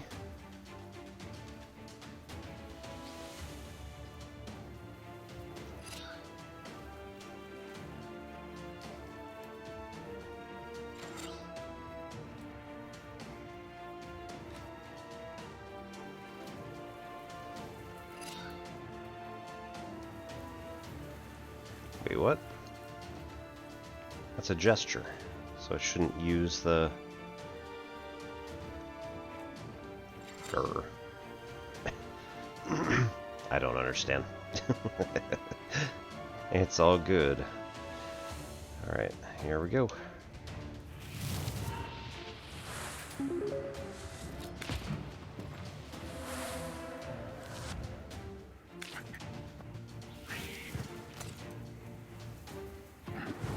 Ugh. That was 12, so that's a lot. Oh no. And we have basically no health. Well, we're not going to be able to use this anyway.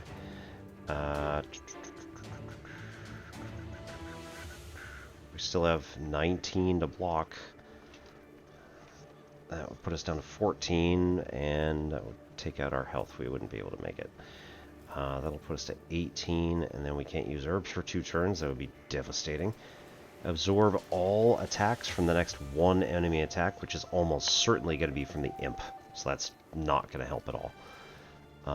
Increases each attack of each page for 3 is nice, but it's not going to end up helping us out. Cuckoo Tears for each round for 4 turns. I think that's what we got. Sure hope so. Woo!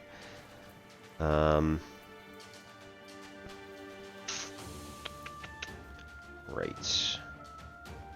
Pop that one. Pop that one. And waste on you as well. We're gonna totally get killed here. Yeah, definitely. Totally screwed. It's too bad. Yeah.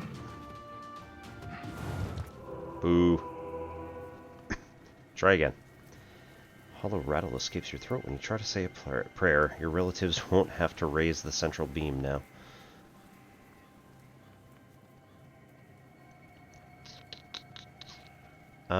Restart battle.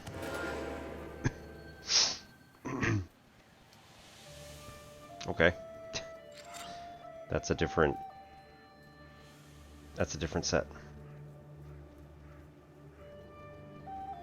Does not use word slots of Zagavar.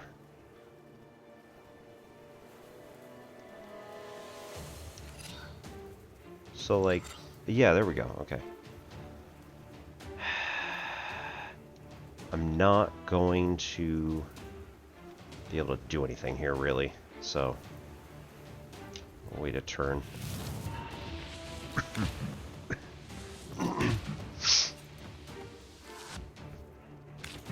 He summons. Oh, that's worse. Okay.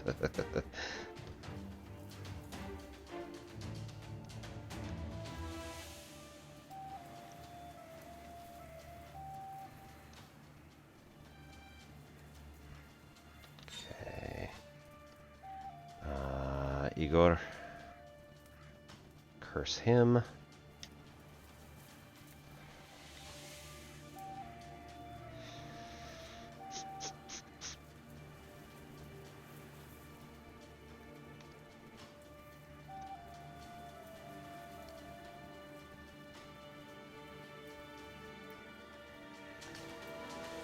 That's like 20 damage.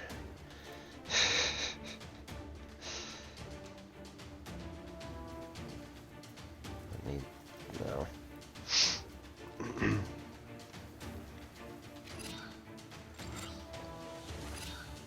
We'll just do a massive...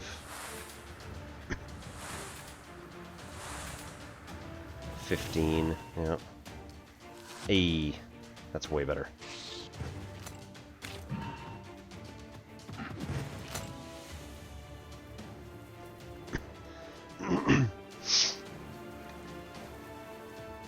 Seal a random page, right? Okay, 3 to all enemies.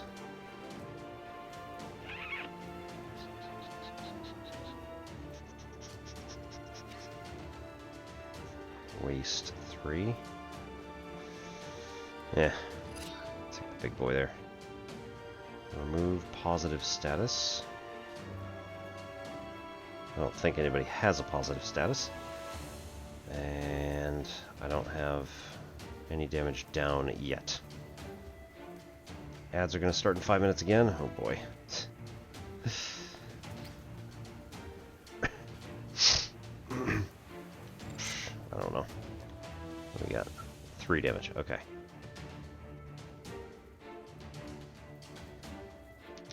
Go for it. Parapolo. Oh, we're poisoned. Cool. Jerks.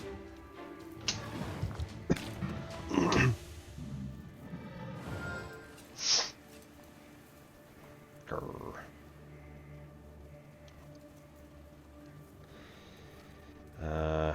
Remove negative status, bonus 3 health. Well versed. Firm.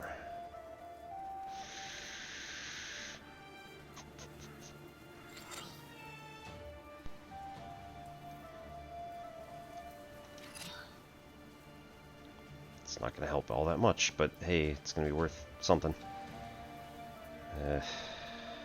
13 damage just straight up, or is that 13 shields? 13 shields to all allies, holy hell.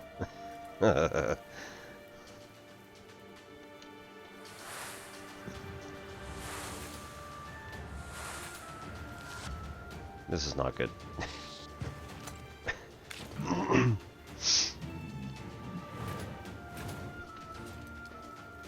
Okay.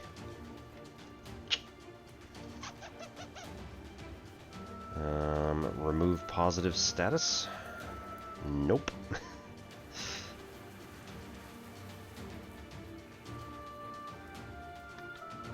Jeez.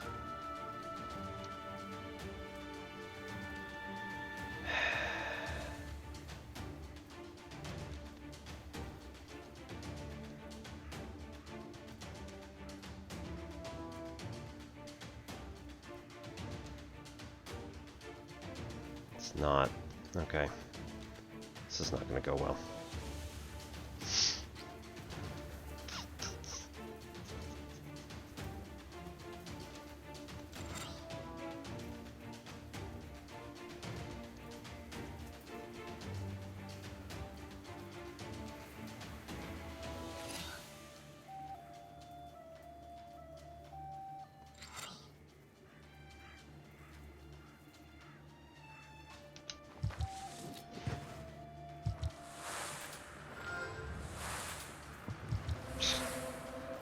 Gonna go terribly.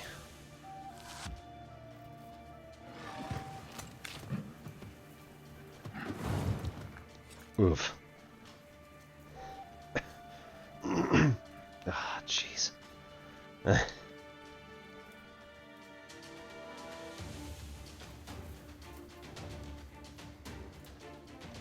Razi, hit that one. Oh, good. The shields are gone. Don't know exactly how that happened, but alright. Cool.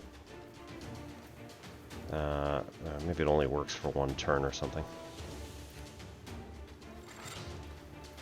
Fierce.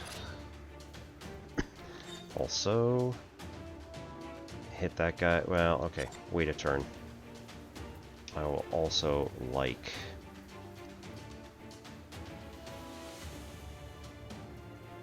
Adam's Head? Cuckoo Tears. Go. There's that. Smack that guy around a bit. Lose Bless.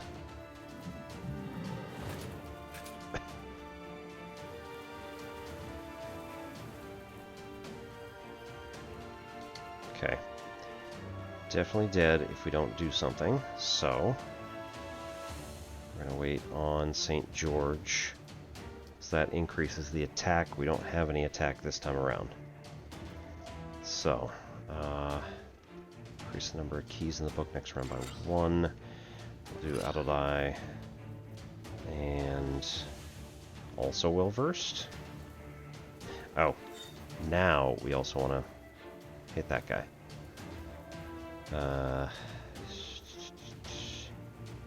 Yes. It's the only thing we can do other than Raba.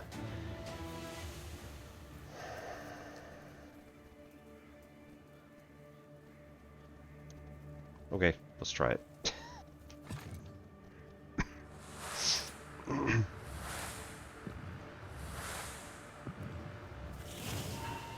Bomb.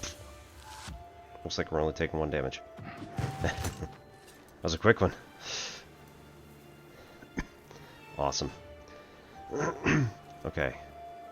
So I think we should do Once and Forever. Gesture. Oh, we need St. George. Boo.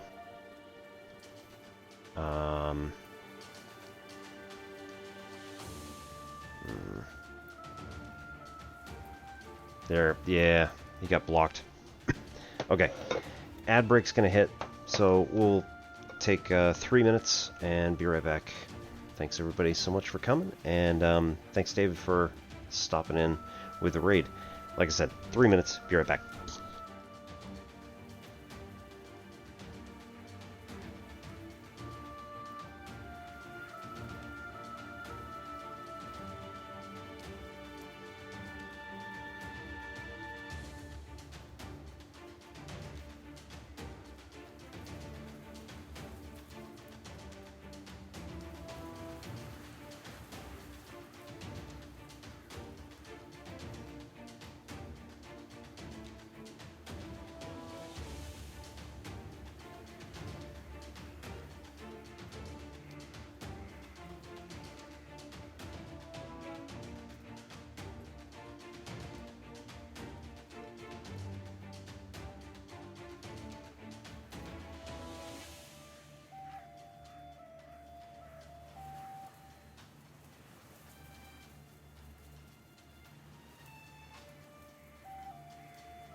All right.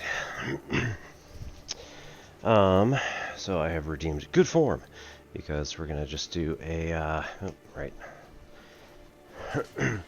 Gonna do a form from let's see, today what do we feel like? Oh sure, let's do Eskrima.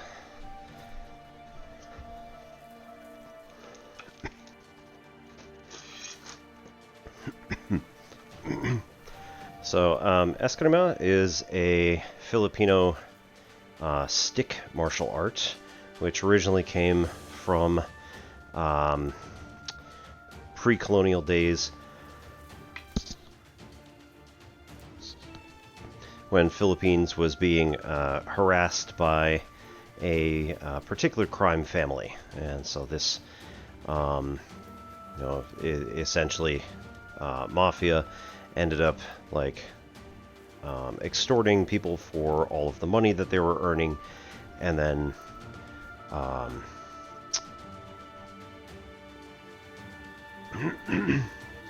the people eventually said, no, you know what, we've had enough, and they were taking their machetes from their particular job sites and using them to defend themselves, because you got machetes, let's learn how to use them properly. So it isn't just like hacking branches or crops or whatever. Now we know how to actually use them. So there are two kind of main use cases for eskrima. One is that you have a single machete and you would like to use it properly. Those particular mafiosos, especially, in the Philippines way back then, typically also were armed with a small stiletto knife, which they were very good at stabbing people into, like, their solar plexus area. So, very unfortunate. They could almost always be fatal, so if they were any good at what they did. So people learned that the first thing you have to do is make sure that you have a hand somewhere in front of your sternum-ish in order to block that sort of thing. So prevent any sort of sharp objects from entering your body around here. The second was that we could take our machete and come from this particular stance. Footwork is a lot less important in the one that I'm learning about, but it is usually, in most martial arts, fairly important.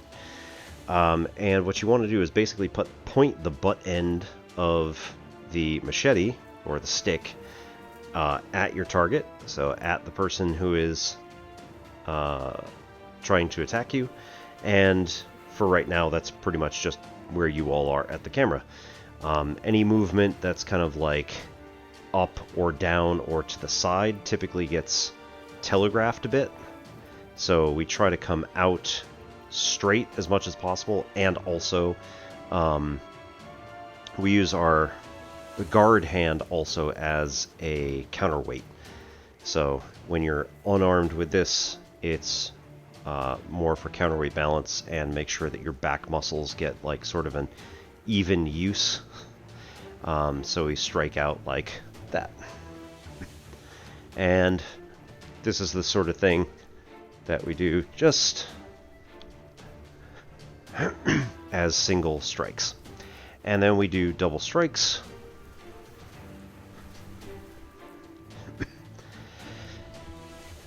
Typically these go, again, like right toward the person. And then our third strike is an overhead. This is a combination, so we do a single strike followed by an overhead strike followed by a single strike. These are aimed pretty much directly at the eyesight, or at the eye line of the opposite person. So basically right where your own eyes are is right where you want to train to be, unless you are particularly short or particularly tall. So we take this, and again the third one is single, overhead, single. The fourth, which is where it gets more fun, is that we do a single strike, but instead of coming back, we go to an open stance here, wherein now, again, this whole area is much more open, but this allows us to use a more strong whipping action of the stick / machete. And here what we can do is use our other hand to stop against the forearm of the other hand, or of the other arm, which allows the hand to continue that motion and whip a little bit further. So when we return to an open stance, doesn't require a whole lot else. Alternatively, we can return to a closed stance, which is what this strike often does. And so what we do is we stop its forward motion, but then also we can push down a little bit, which causes redirection of motion to go up and over the top.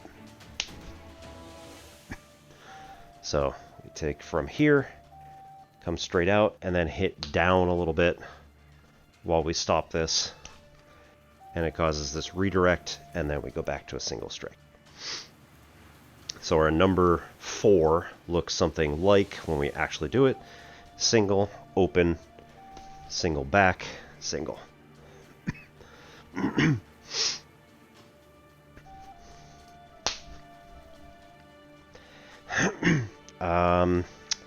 Number 5, number 6, I always get confused about what it is because we haven't done it in like months. Or we haven't counted all of these things in months, doing like, okay, everybody do a number 1, everybody do a number 3. So, I can never remember, but ends up being something like we do a single to an open, and then we come around and do a overhead strike this way, followed by going back to the closed stance. Nope.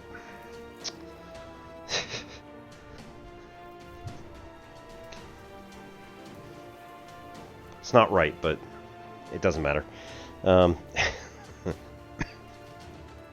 have to talk to my instructor again. Right, and then number 6, I think, is the one where we go to a fan block.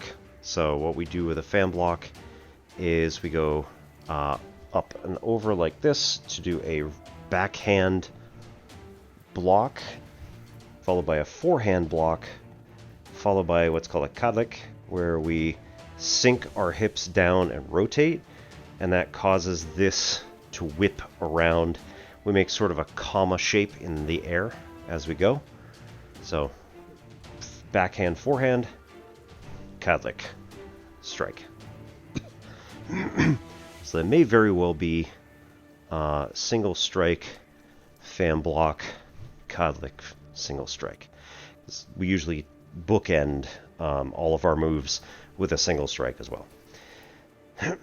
One of the training exercises we've been doing also is we do a single strike from the side, whip through to an open stance, do a single strike from this side, and then whip through with back into the closed stance. Start on this side, we do a number 2, followed by a whip to open stance. We do a number 2 from open stance, and then whip through again. We do a number 3, so single, overhead, single, whip through to an open. We do a single, overhead, single, whip through again. Do a number 4, which is open, single, open, hit up, hit, swipe through. This one's going to be a single to closed,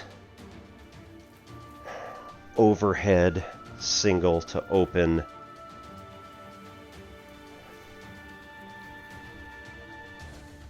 yeah, single to open, single. Let's try that again.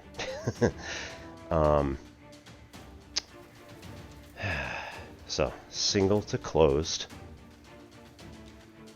overhead, single, open, single. Whip through. And then we do a number 5 and number 6 from each closed stance and open stance.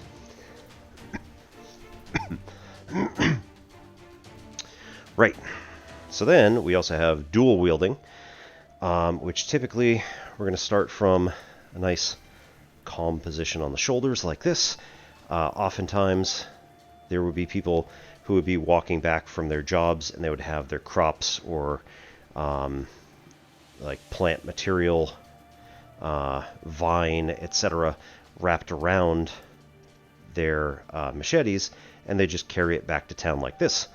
And then if they're threatened by anybody, they can dump their wares by holding them up like this, which either drops it off of their machetes or puts it, you know, sliding down.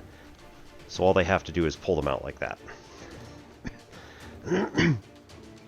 So, yeah, somebody would be able to start from here and then be able to pull both machetes out very quickly. The typical warm-up exercise from here is just a 45-degree angle strike downward. So we go 1 and 2. Then we have to turn our wrist because the cutting edge of the blade needs to then also go 1 and 2 up and then back to the shoulder. And likewise from the left side, 1 and 2 down, and then twist and 1 and 2 back up. Want to make that much more 45-degree angle. All right, 1, 2, twist, 1, 2. 1, 2, twist, 1, 2. Oh, that was the problem. I was trying to go this way with my left hand. So, 1, 2, twist, 1, 2. 1, 2, twist, 1, 2. So our warm-up goes like that for a little while, and then from two-hand, or two... Eep. This is going to be interesting. So here from dual wielding, what we can do is slip off the shoulders and cut up, twist, and cut up again. Ouch. So glad that was on my headphones and not my actual head. Alright. Jeez. Also, very glad these are sticks. Alright, so slip off the shoulders, cut up once, cut up again, and then return to the shoulder.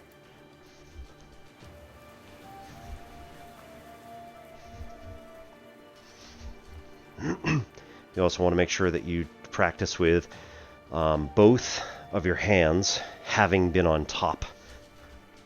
So, make sure your right's been on top, make sure your left has been on top, and you don't end up hitting them together. Because especially if this is, like, if this were actual steel, that would be really bad to start banging them together. Secondly, the next one we try is to slip them off the shoulder and cut forward 1, 2, and return. I'm much worse at this because my left wrist especially does not want to bend that way.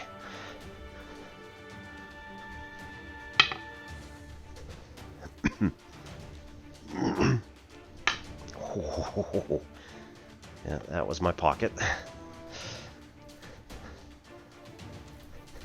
Again, I was trying to dig a little bit further, more vertical on that one. That was my problem, so that's why I hit myself here. It's just my car keys, no problem. Jeez. Right, and then we go from single-sided like this. We can do a number of different things. So we do our original movement that we learned was called Sticks to Heaven. So here we do a 45-degree angle strike down, return to our opposite shoulder, do a 45-degree angle strike up from the hip, rotate, and then swap positions with another 45-degree angle strike down, and then return that to the hip. So again, now we're on the left, same deal. 45-degree angle strike down and then return. 45-degree angle strike up, twist, swap, return to the hip. So this ends up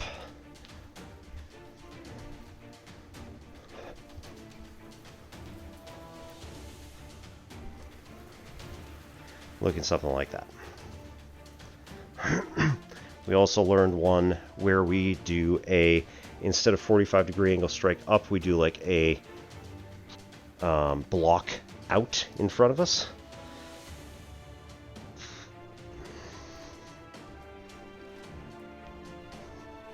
So that's basically the same. That one's called Heaven and Earth, I think. And then we have a number of multi-strikes, which end up being something to the effect of we're going to come down. Oh, actually, there's another alternative to Sticks to Heaven where we strike down with this, but instead of returning to the shoulder, we take it and we go up over our head and around and go down for a second strike. So that one is much more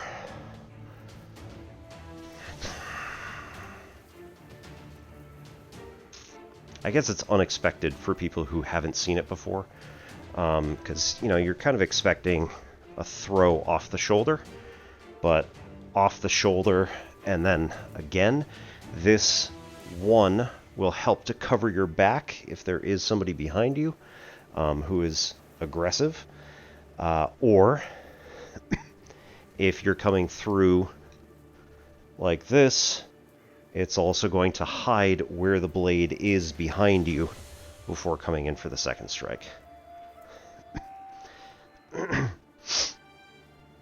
But in both cases, you're basically just throwing this off of your shoulder.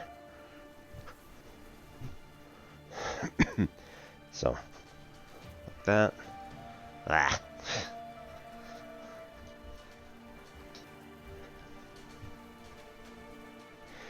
When you do this stuff with partners, usually we have padded sticks. So they're usually PVC, and then they have like foam wrapped around them, and then some sort of covering over the top of that. Nylon or what have you.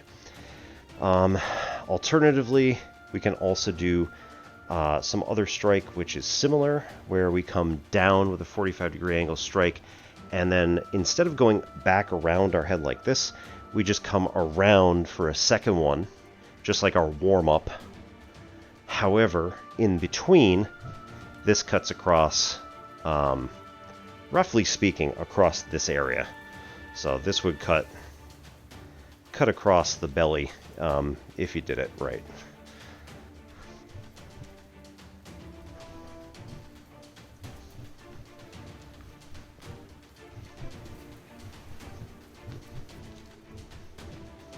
Gotta match the music.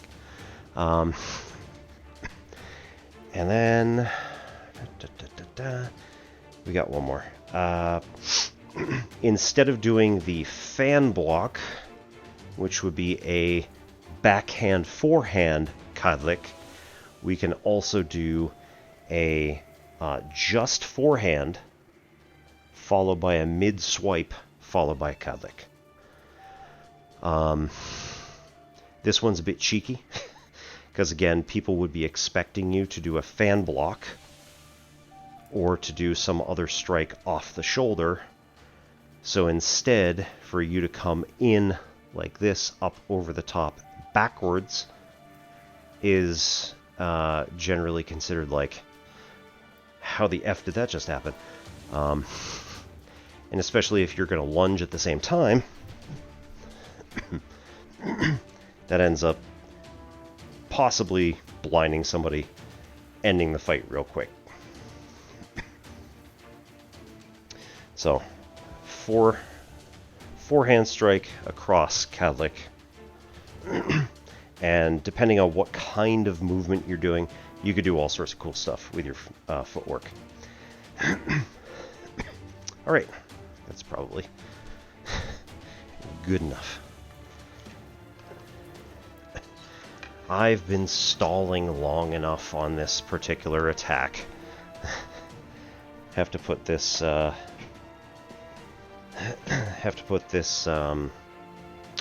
what's his face?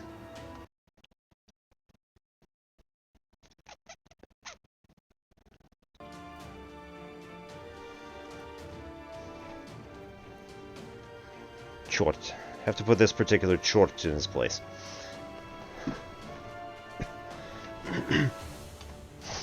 Alright. Uh-oh. There we go. We don't need to do all enemies because there's only one there. Doing 4 damage to him might be nice. Ugh. Ooh, remove. Remove positive status. Ooh. Take that off. Remove positive status. Oh, wait. Ah, that's next turn.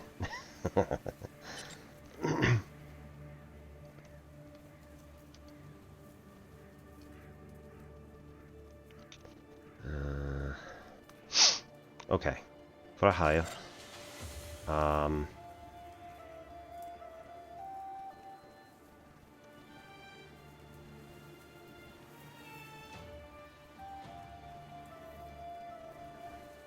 Where is he? Just do some damage. Oh, actually, Scorch It, I think, would be a better move for this one. Wait, hang on. No, no, no, no, no. Don't do Scorch It because... Oh, ignoring shields. Okay.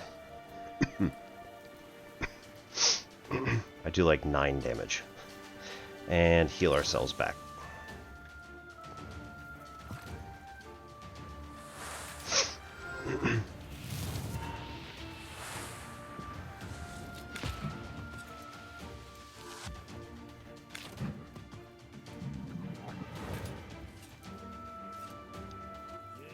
Have got in my way. And yet I have. Deal with it.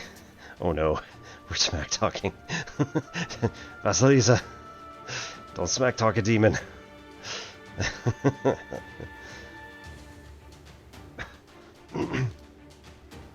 Oh no. Ugh. Remove positive status? Alternatively, right, the shields go away after the turn anyway. Ugh.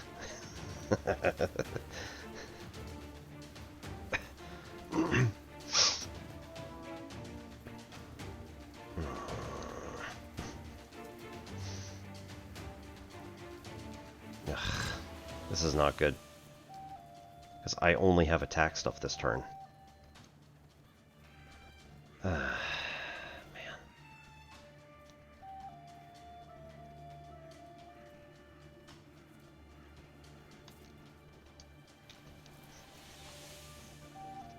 This is not going to work well. Parapolo. Eh.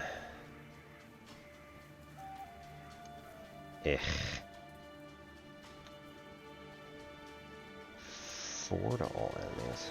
Okay.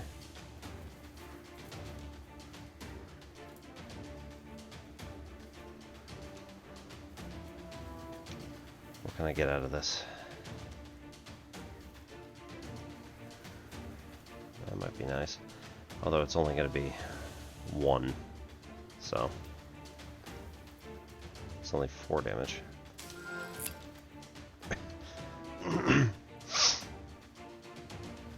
Okay. Increase. I mean... Alright, fine.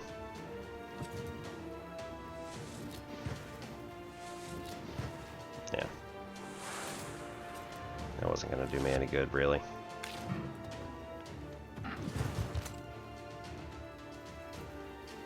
Okay.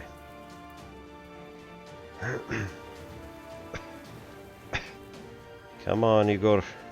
Help me out here. Okay, so we'll take that. Take George the Father. Increases damage.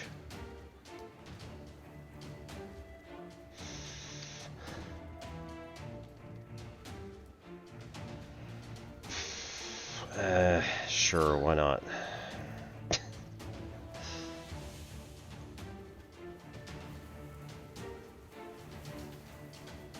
This is gonna be really weird.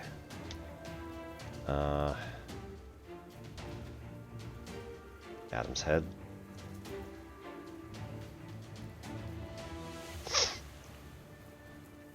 Plunge 6. Sure, why not? Alright, go for it.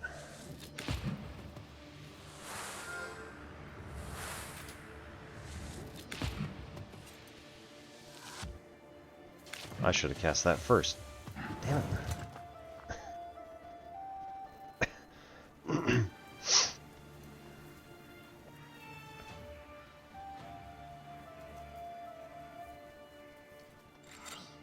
Blast is still on for 3 turns. Okay. Oh, you go. Hit him.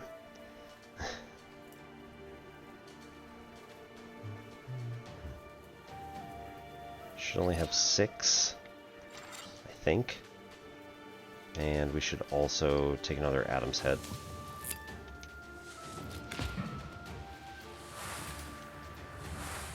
Five damage. Okay, yeah.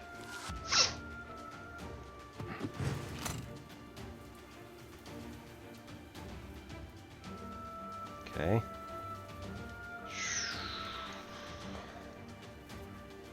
Remove negative status. I don't have any negative statuses at the moment, so that's good. Get that one. He's not attacking me, so... can still use it, even if it's not going to do anything. Great. Oh!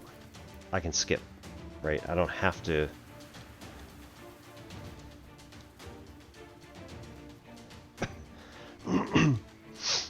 Yeah. 3 puts me at 22, and an Adam's head can put me at 28. Alright, let's go.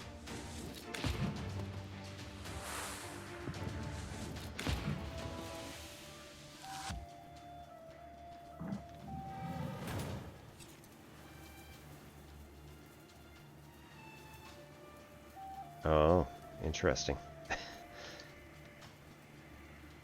3 each turn, ignoring shields. I'll take it.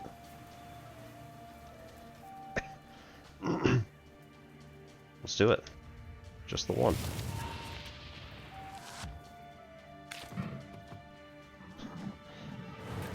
Just gonna take the damage no matter what. What's that? That's locking stuff. Yeah.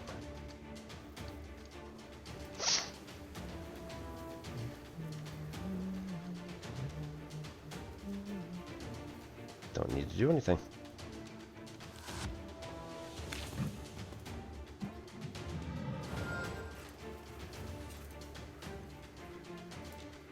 Yep, there we go. Curse him again. And again, we should only need 6.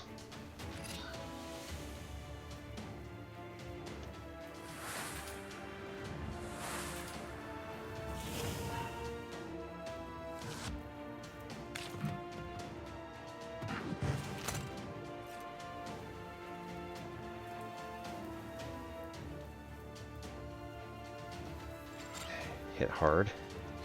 Gesture. Don't need to do well versed. Don't need shields, because he's not doing anything.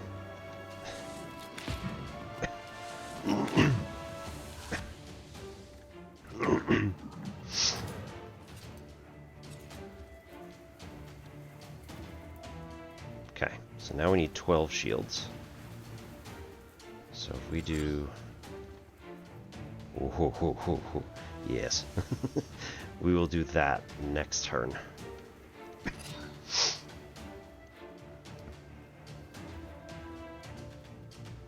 It's good for now. 10 shields. We'll do 12 damage, let it get through, not a problem.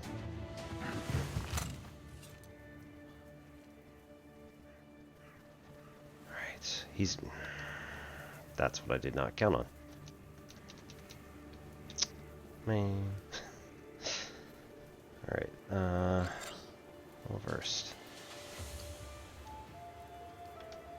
heal 2. He's got shields coming up, so it doesn't matter.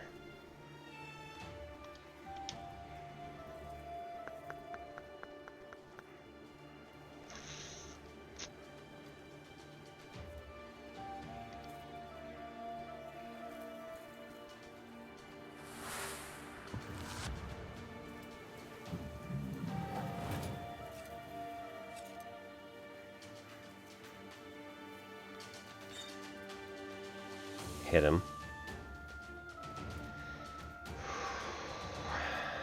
Gria. Urazi. And then increase keys in the next round by 1.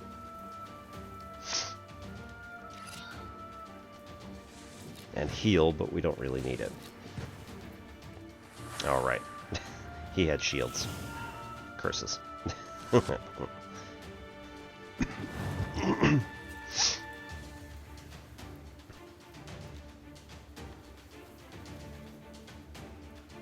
He's doing 9 damage.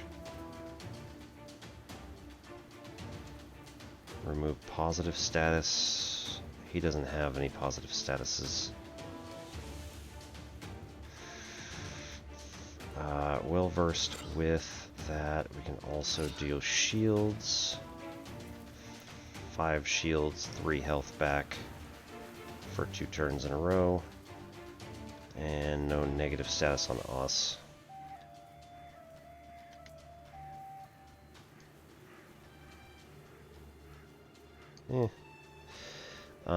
Let's take an Adam's head again. Put us back up to 28. Oh, wait, no.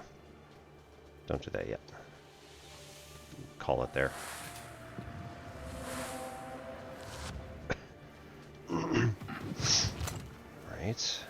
Take 4 health off. He's going to do 12 damage this turn. So if we do both of these two, again, it's 5. So he's going to do 7 more damage. And this one, going to be 7, so 5 damage. We're going to heal 3. Close enough.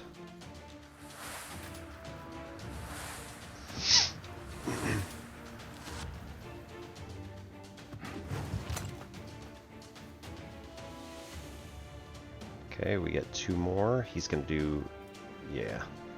He's going to do 13 shields on himself. So, Scorchit, Razi. I mean,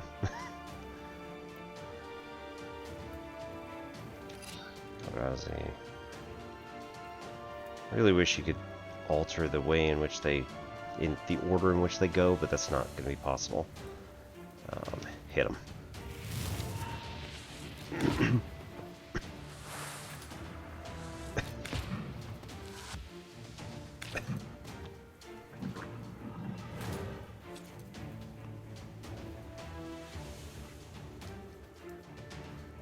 Alright, wait a turn, because he's now got... he's going to start locking stuff. So...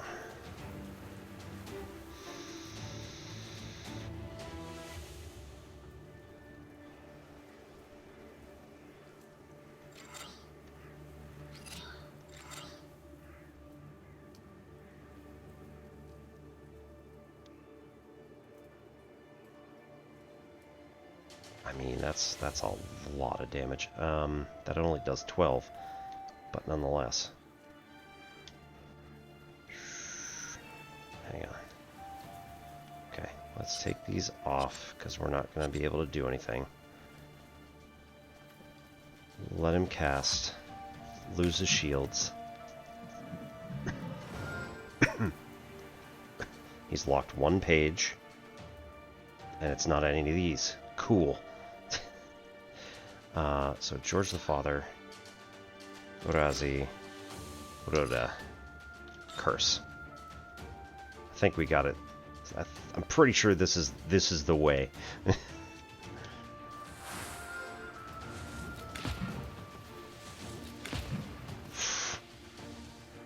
Pound it. 6 damage puts us to 13. It's doable still. Alright. Okay. He's doing shields again, so like... that doesn't affect us at all. Scorch it. And do another Adam's Head. Okay.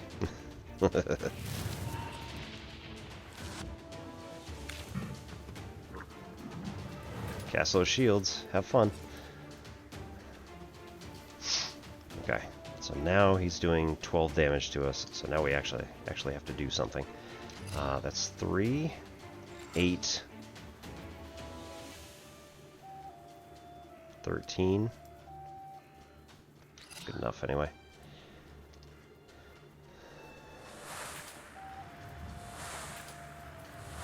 We don't get the bonus for, yeah, bless on attacks. Oh well, but we're saved here. 15 damage.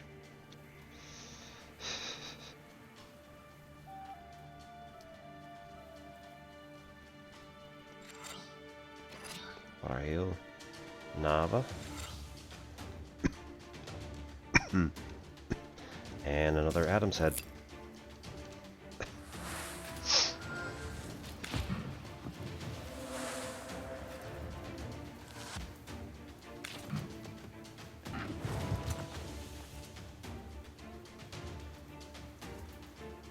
You're doing an attack, you say.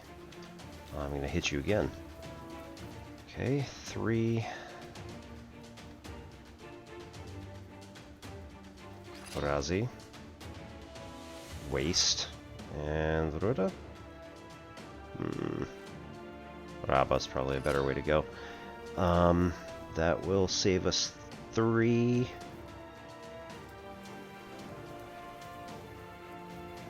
He's only going to do 6 damage, which is the same as an Adam's Head. So if we take that, put Scorch it, Buddha, and then we do an Adam's Head here, heal us, he's only going to remove that same 6. Alright, this does a Bless +1 from Nava, so like everything's getting boosted. 14 damage.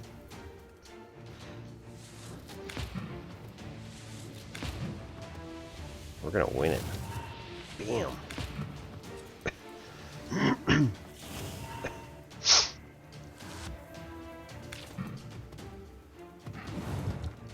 Oof. Okay.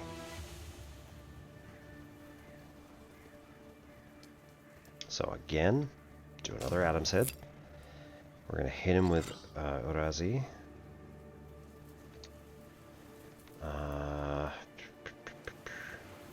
He's not going to hit back, so just heal, I guess.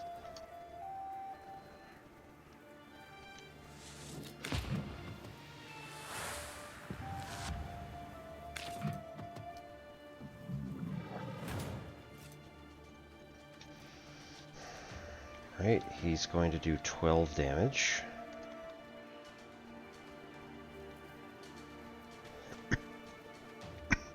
Okay, if we do George the Father, and then Perapolo, and then Raba, this is only going to put up 3 defense, so we're going to take 9 damage, but we're going to deal...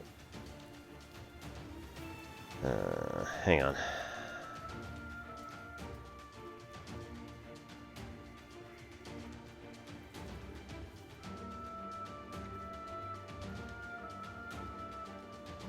That's not going to help. Put Bless there for next turn.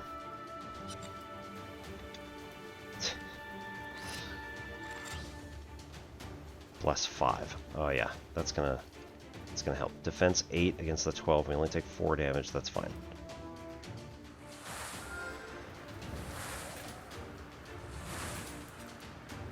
And multiple of our next attacks get high bonuses.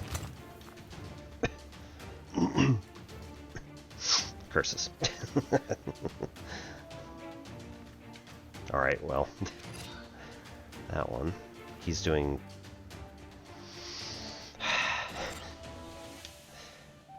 increases bless 3. So we can do a further bless of 3.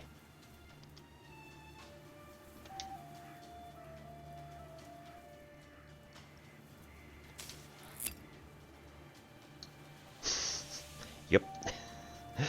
Zaga for 10 damage. Yes, please.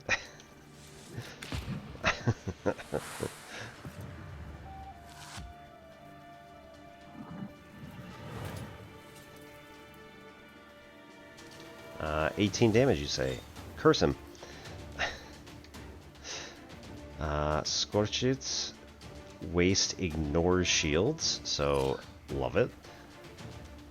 Removes positive status. Not that it really matters, because it's...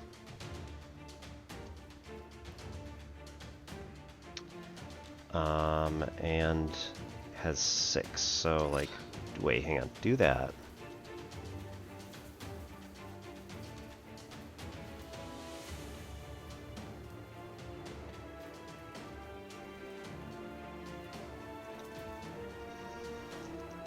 Remove positive status might remove his shields. If not, we still get 5 defense for next turn, where we take 6 damage, so we only actually take 1 damage. Worth a shot.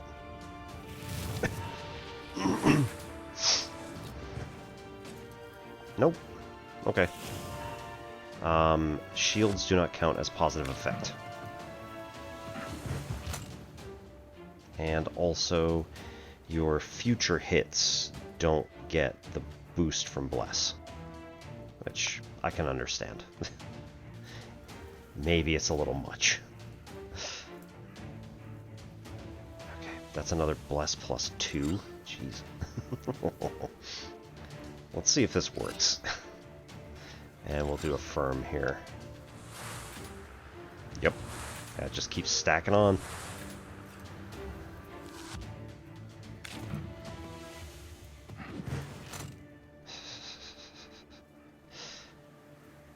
You want to quit? Give mercy.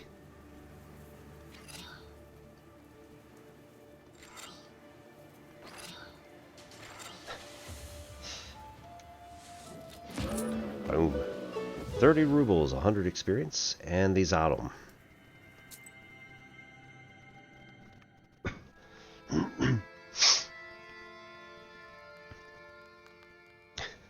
And now we fall into bed.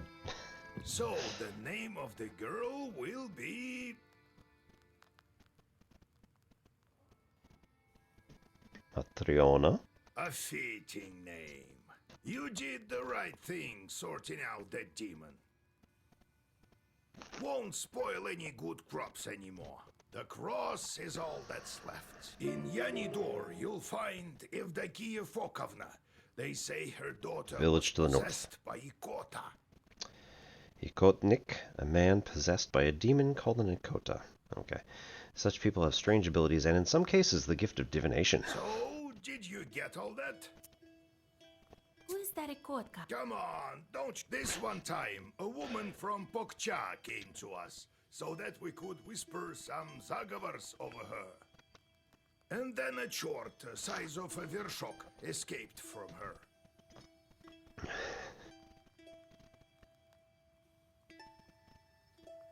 Give or take. A man is 12 vershoks high means that his height is 2 arshins and... Oh, 12.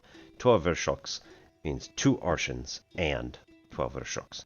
So that is... yeah, 4.4 centimeters. Do I have a ruler? I should have a ruler. There we go.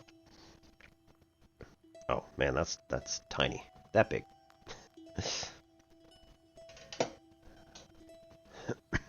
Oh, so that was an Ikotnitsa. Well, yes, this Ikota chort talked with us for a bit, remember?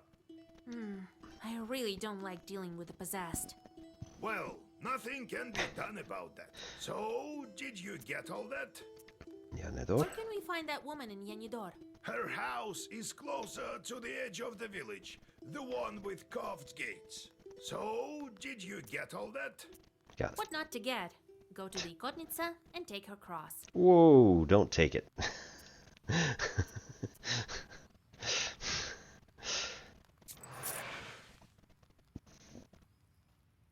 The imp tells the Sidko that the offerings his family gives him are just too small.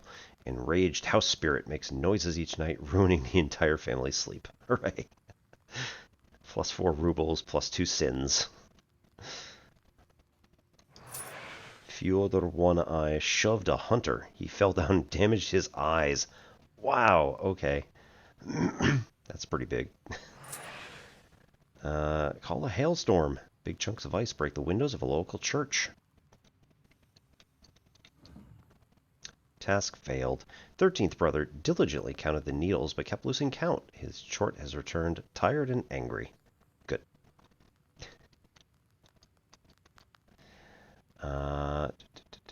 Catch the dawn in a bottle. I mean, like... Okay, so we actually ought to look at... Where's the other pointless one? There we go. Okay, sink a stake.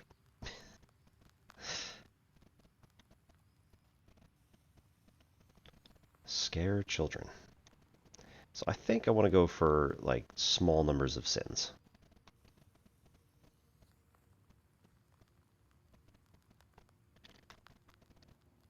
So, right, +1, calamity. Send a curse. Strife sounds good. It's not quite calamity, but you know. There's strife. Slander an innocent girl for 3 sins. Vilgort. Cause strife between Zusietko and the animals. So that actually does work out a little bit better.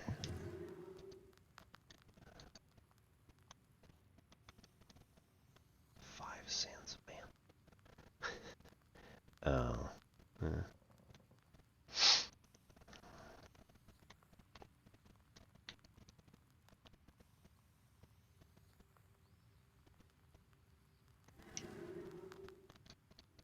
It's going to take him 3 days. Excellent. Madhvi?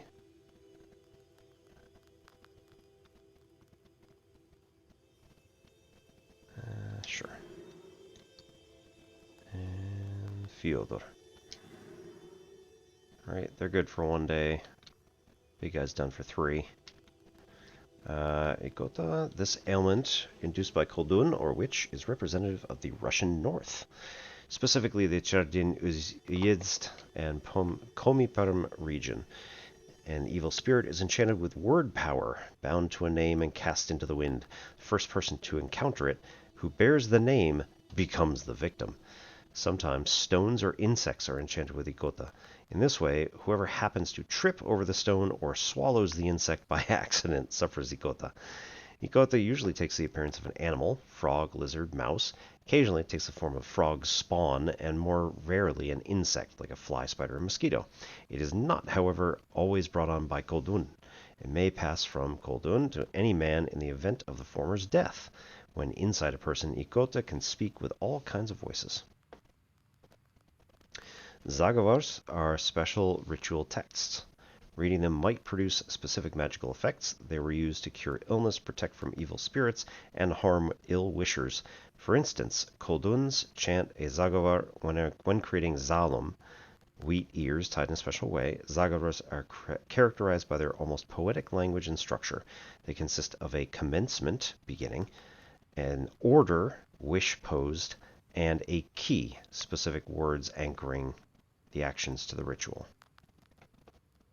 Menologies, or sviasti, are calendars of the Orthodox Church, church liturgical books that denote the days of remembrance for saints and annual cycle of church holidays. They were included in many liturgical books and indicate the features of worship services for any given day. Among peasants, sviasti Sviatsi were often used to decide the name of a child. A child would receive one of the names of the saints who were being venerated on that particular day by the church. Cool. Zalom. Strengthens waist +2. I mean...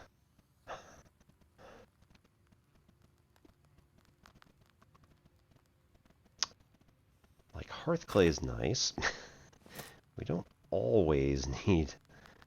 Oh dear. I'm going to regret that later, I'm sure.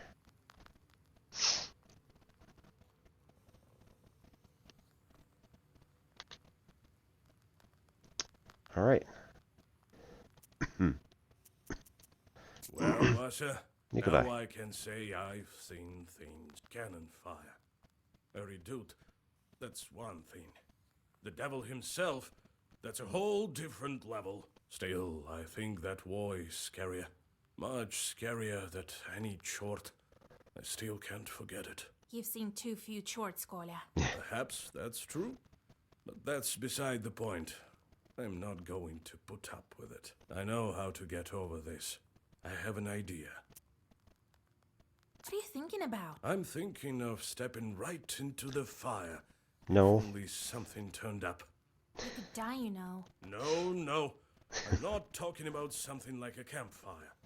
And it's not the devil I have to overcome. Man's greatest enemy is himself. That's what I think. Okay, good. What happened down there, in the war? Bah, Vasya, you wouldn't be interested. This war was thought up by the devil, not by the Holy Spirit. I don't even want to remember. The thoughts alone make my hair white.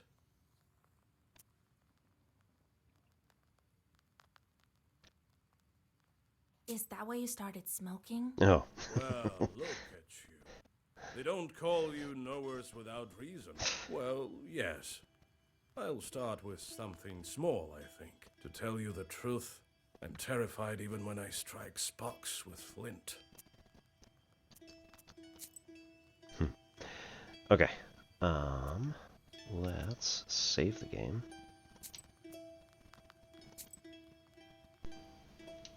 Overwrite? Yes. Okay.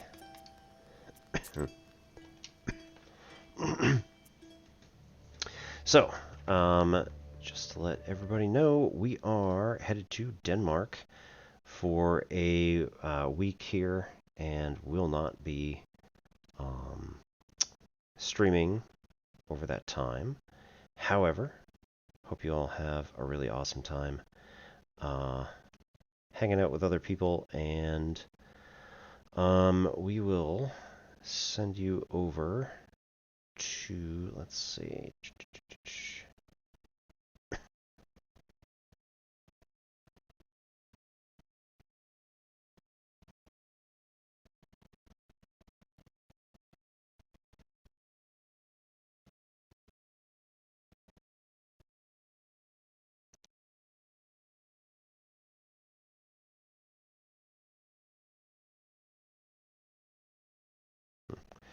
let's send you over to see Mathulu, who is doing Hollow Knight Silksong speedruns already. My goodness. So we're going to head over there and hang out with him. Hope you all have a good week while I'm off. And, yeah, good times. So, good luck, everybody. Stay safe out there. My name's Obi-Wan Pez. This is N Simplex Pachinko. Catch you next time.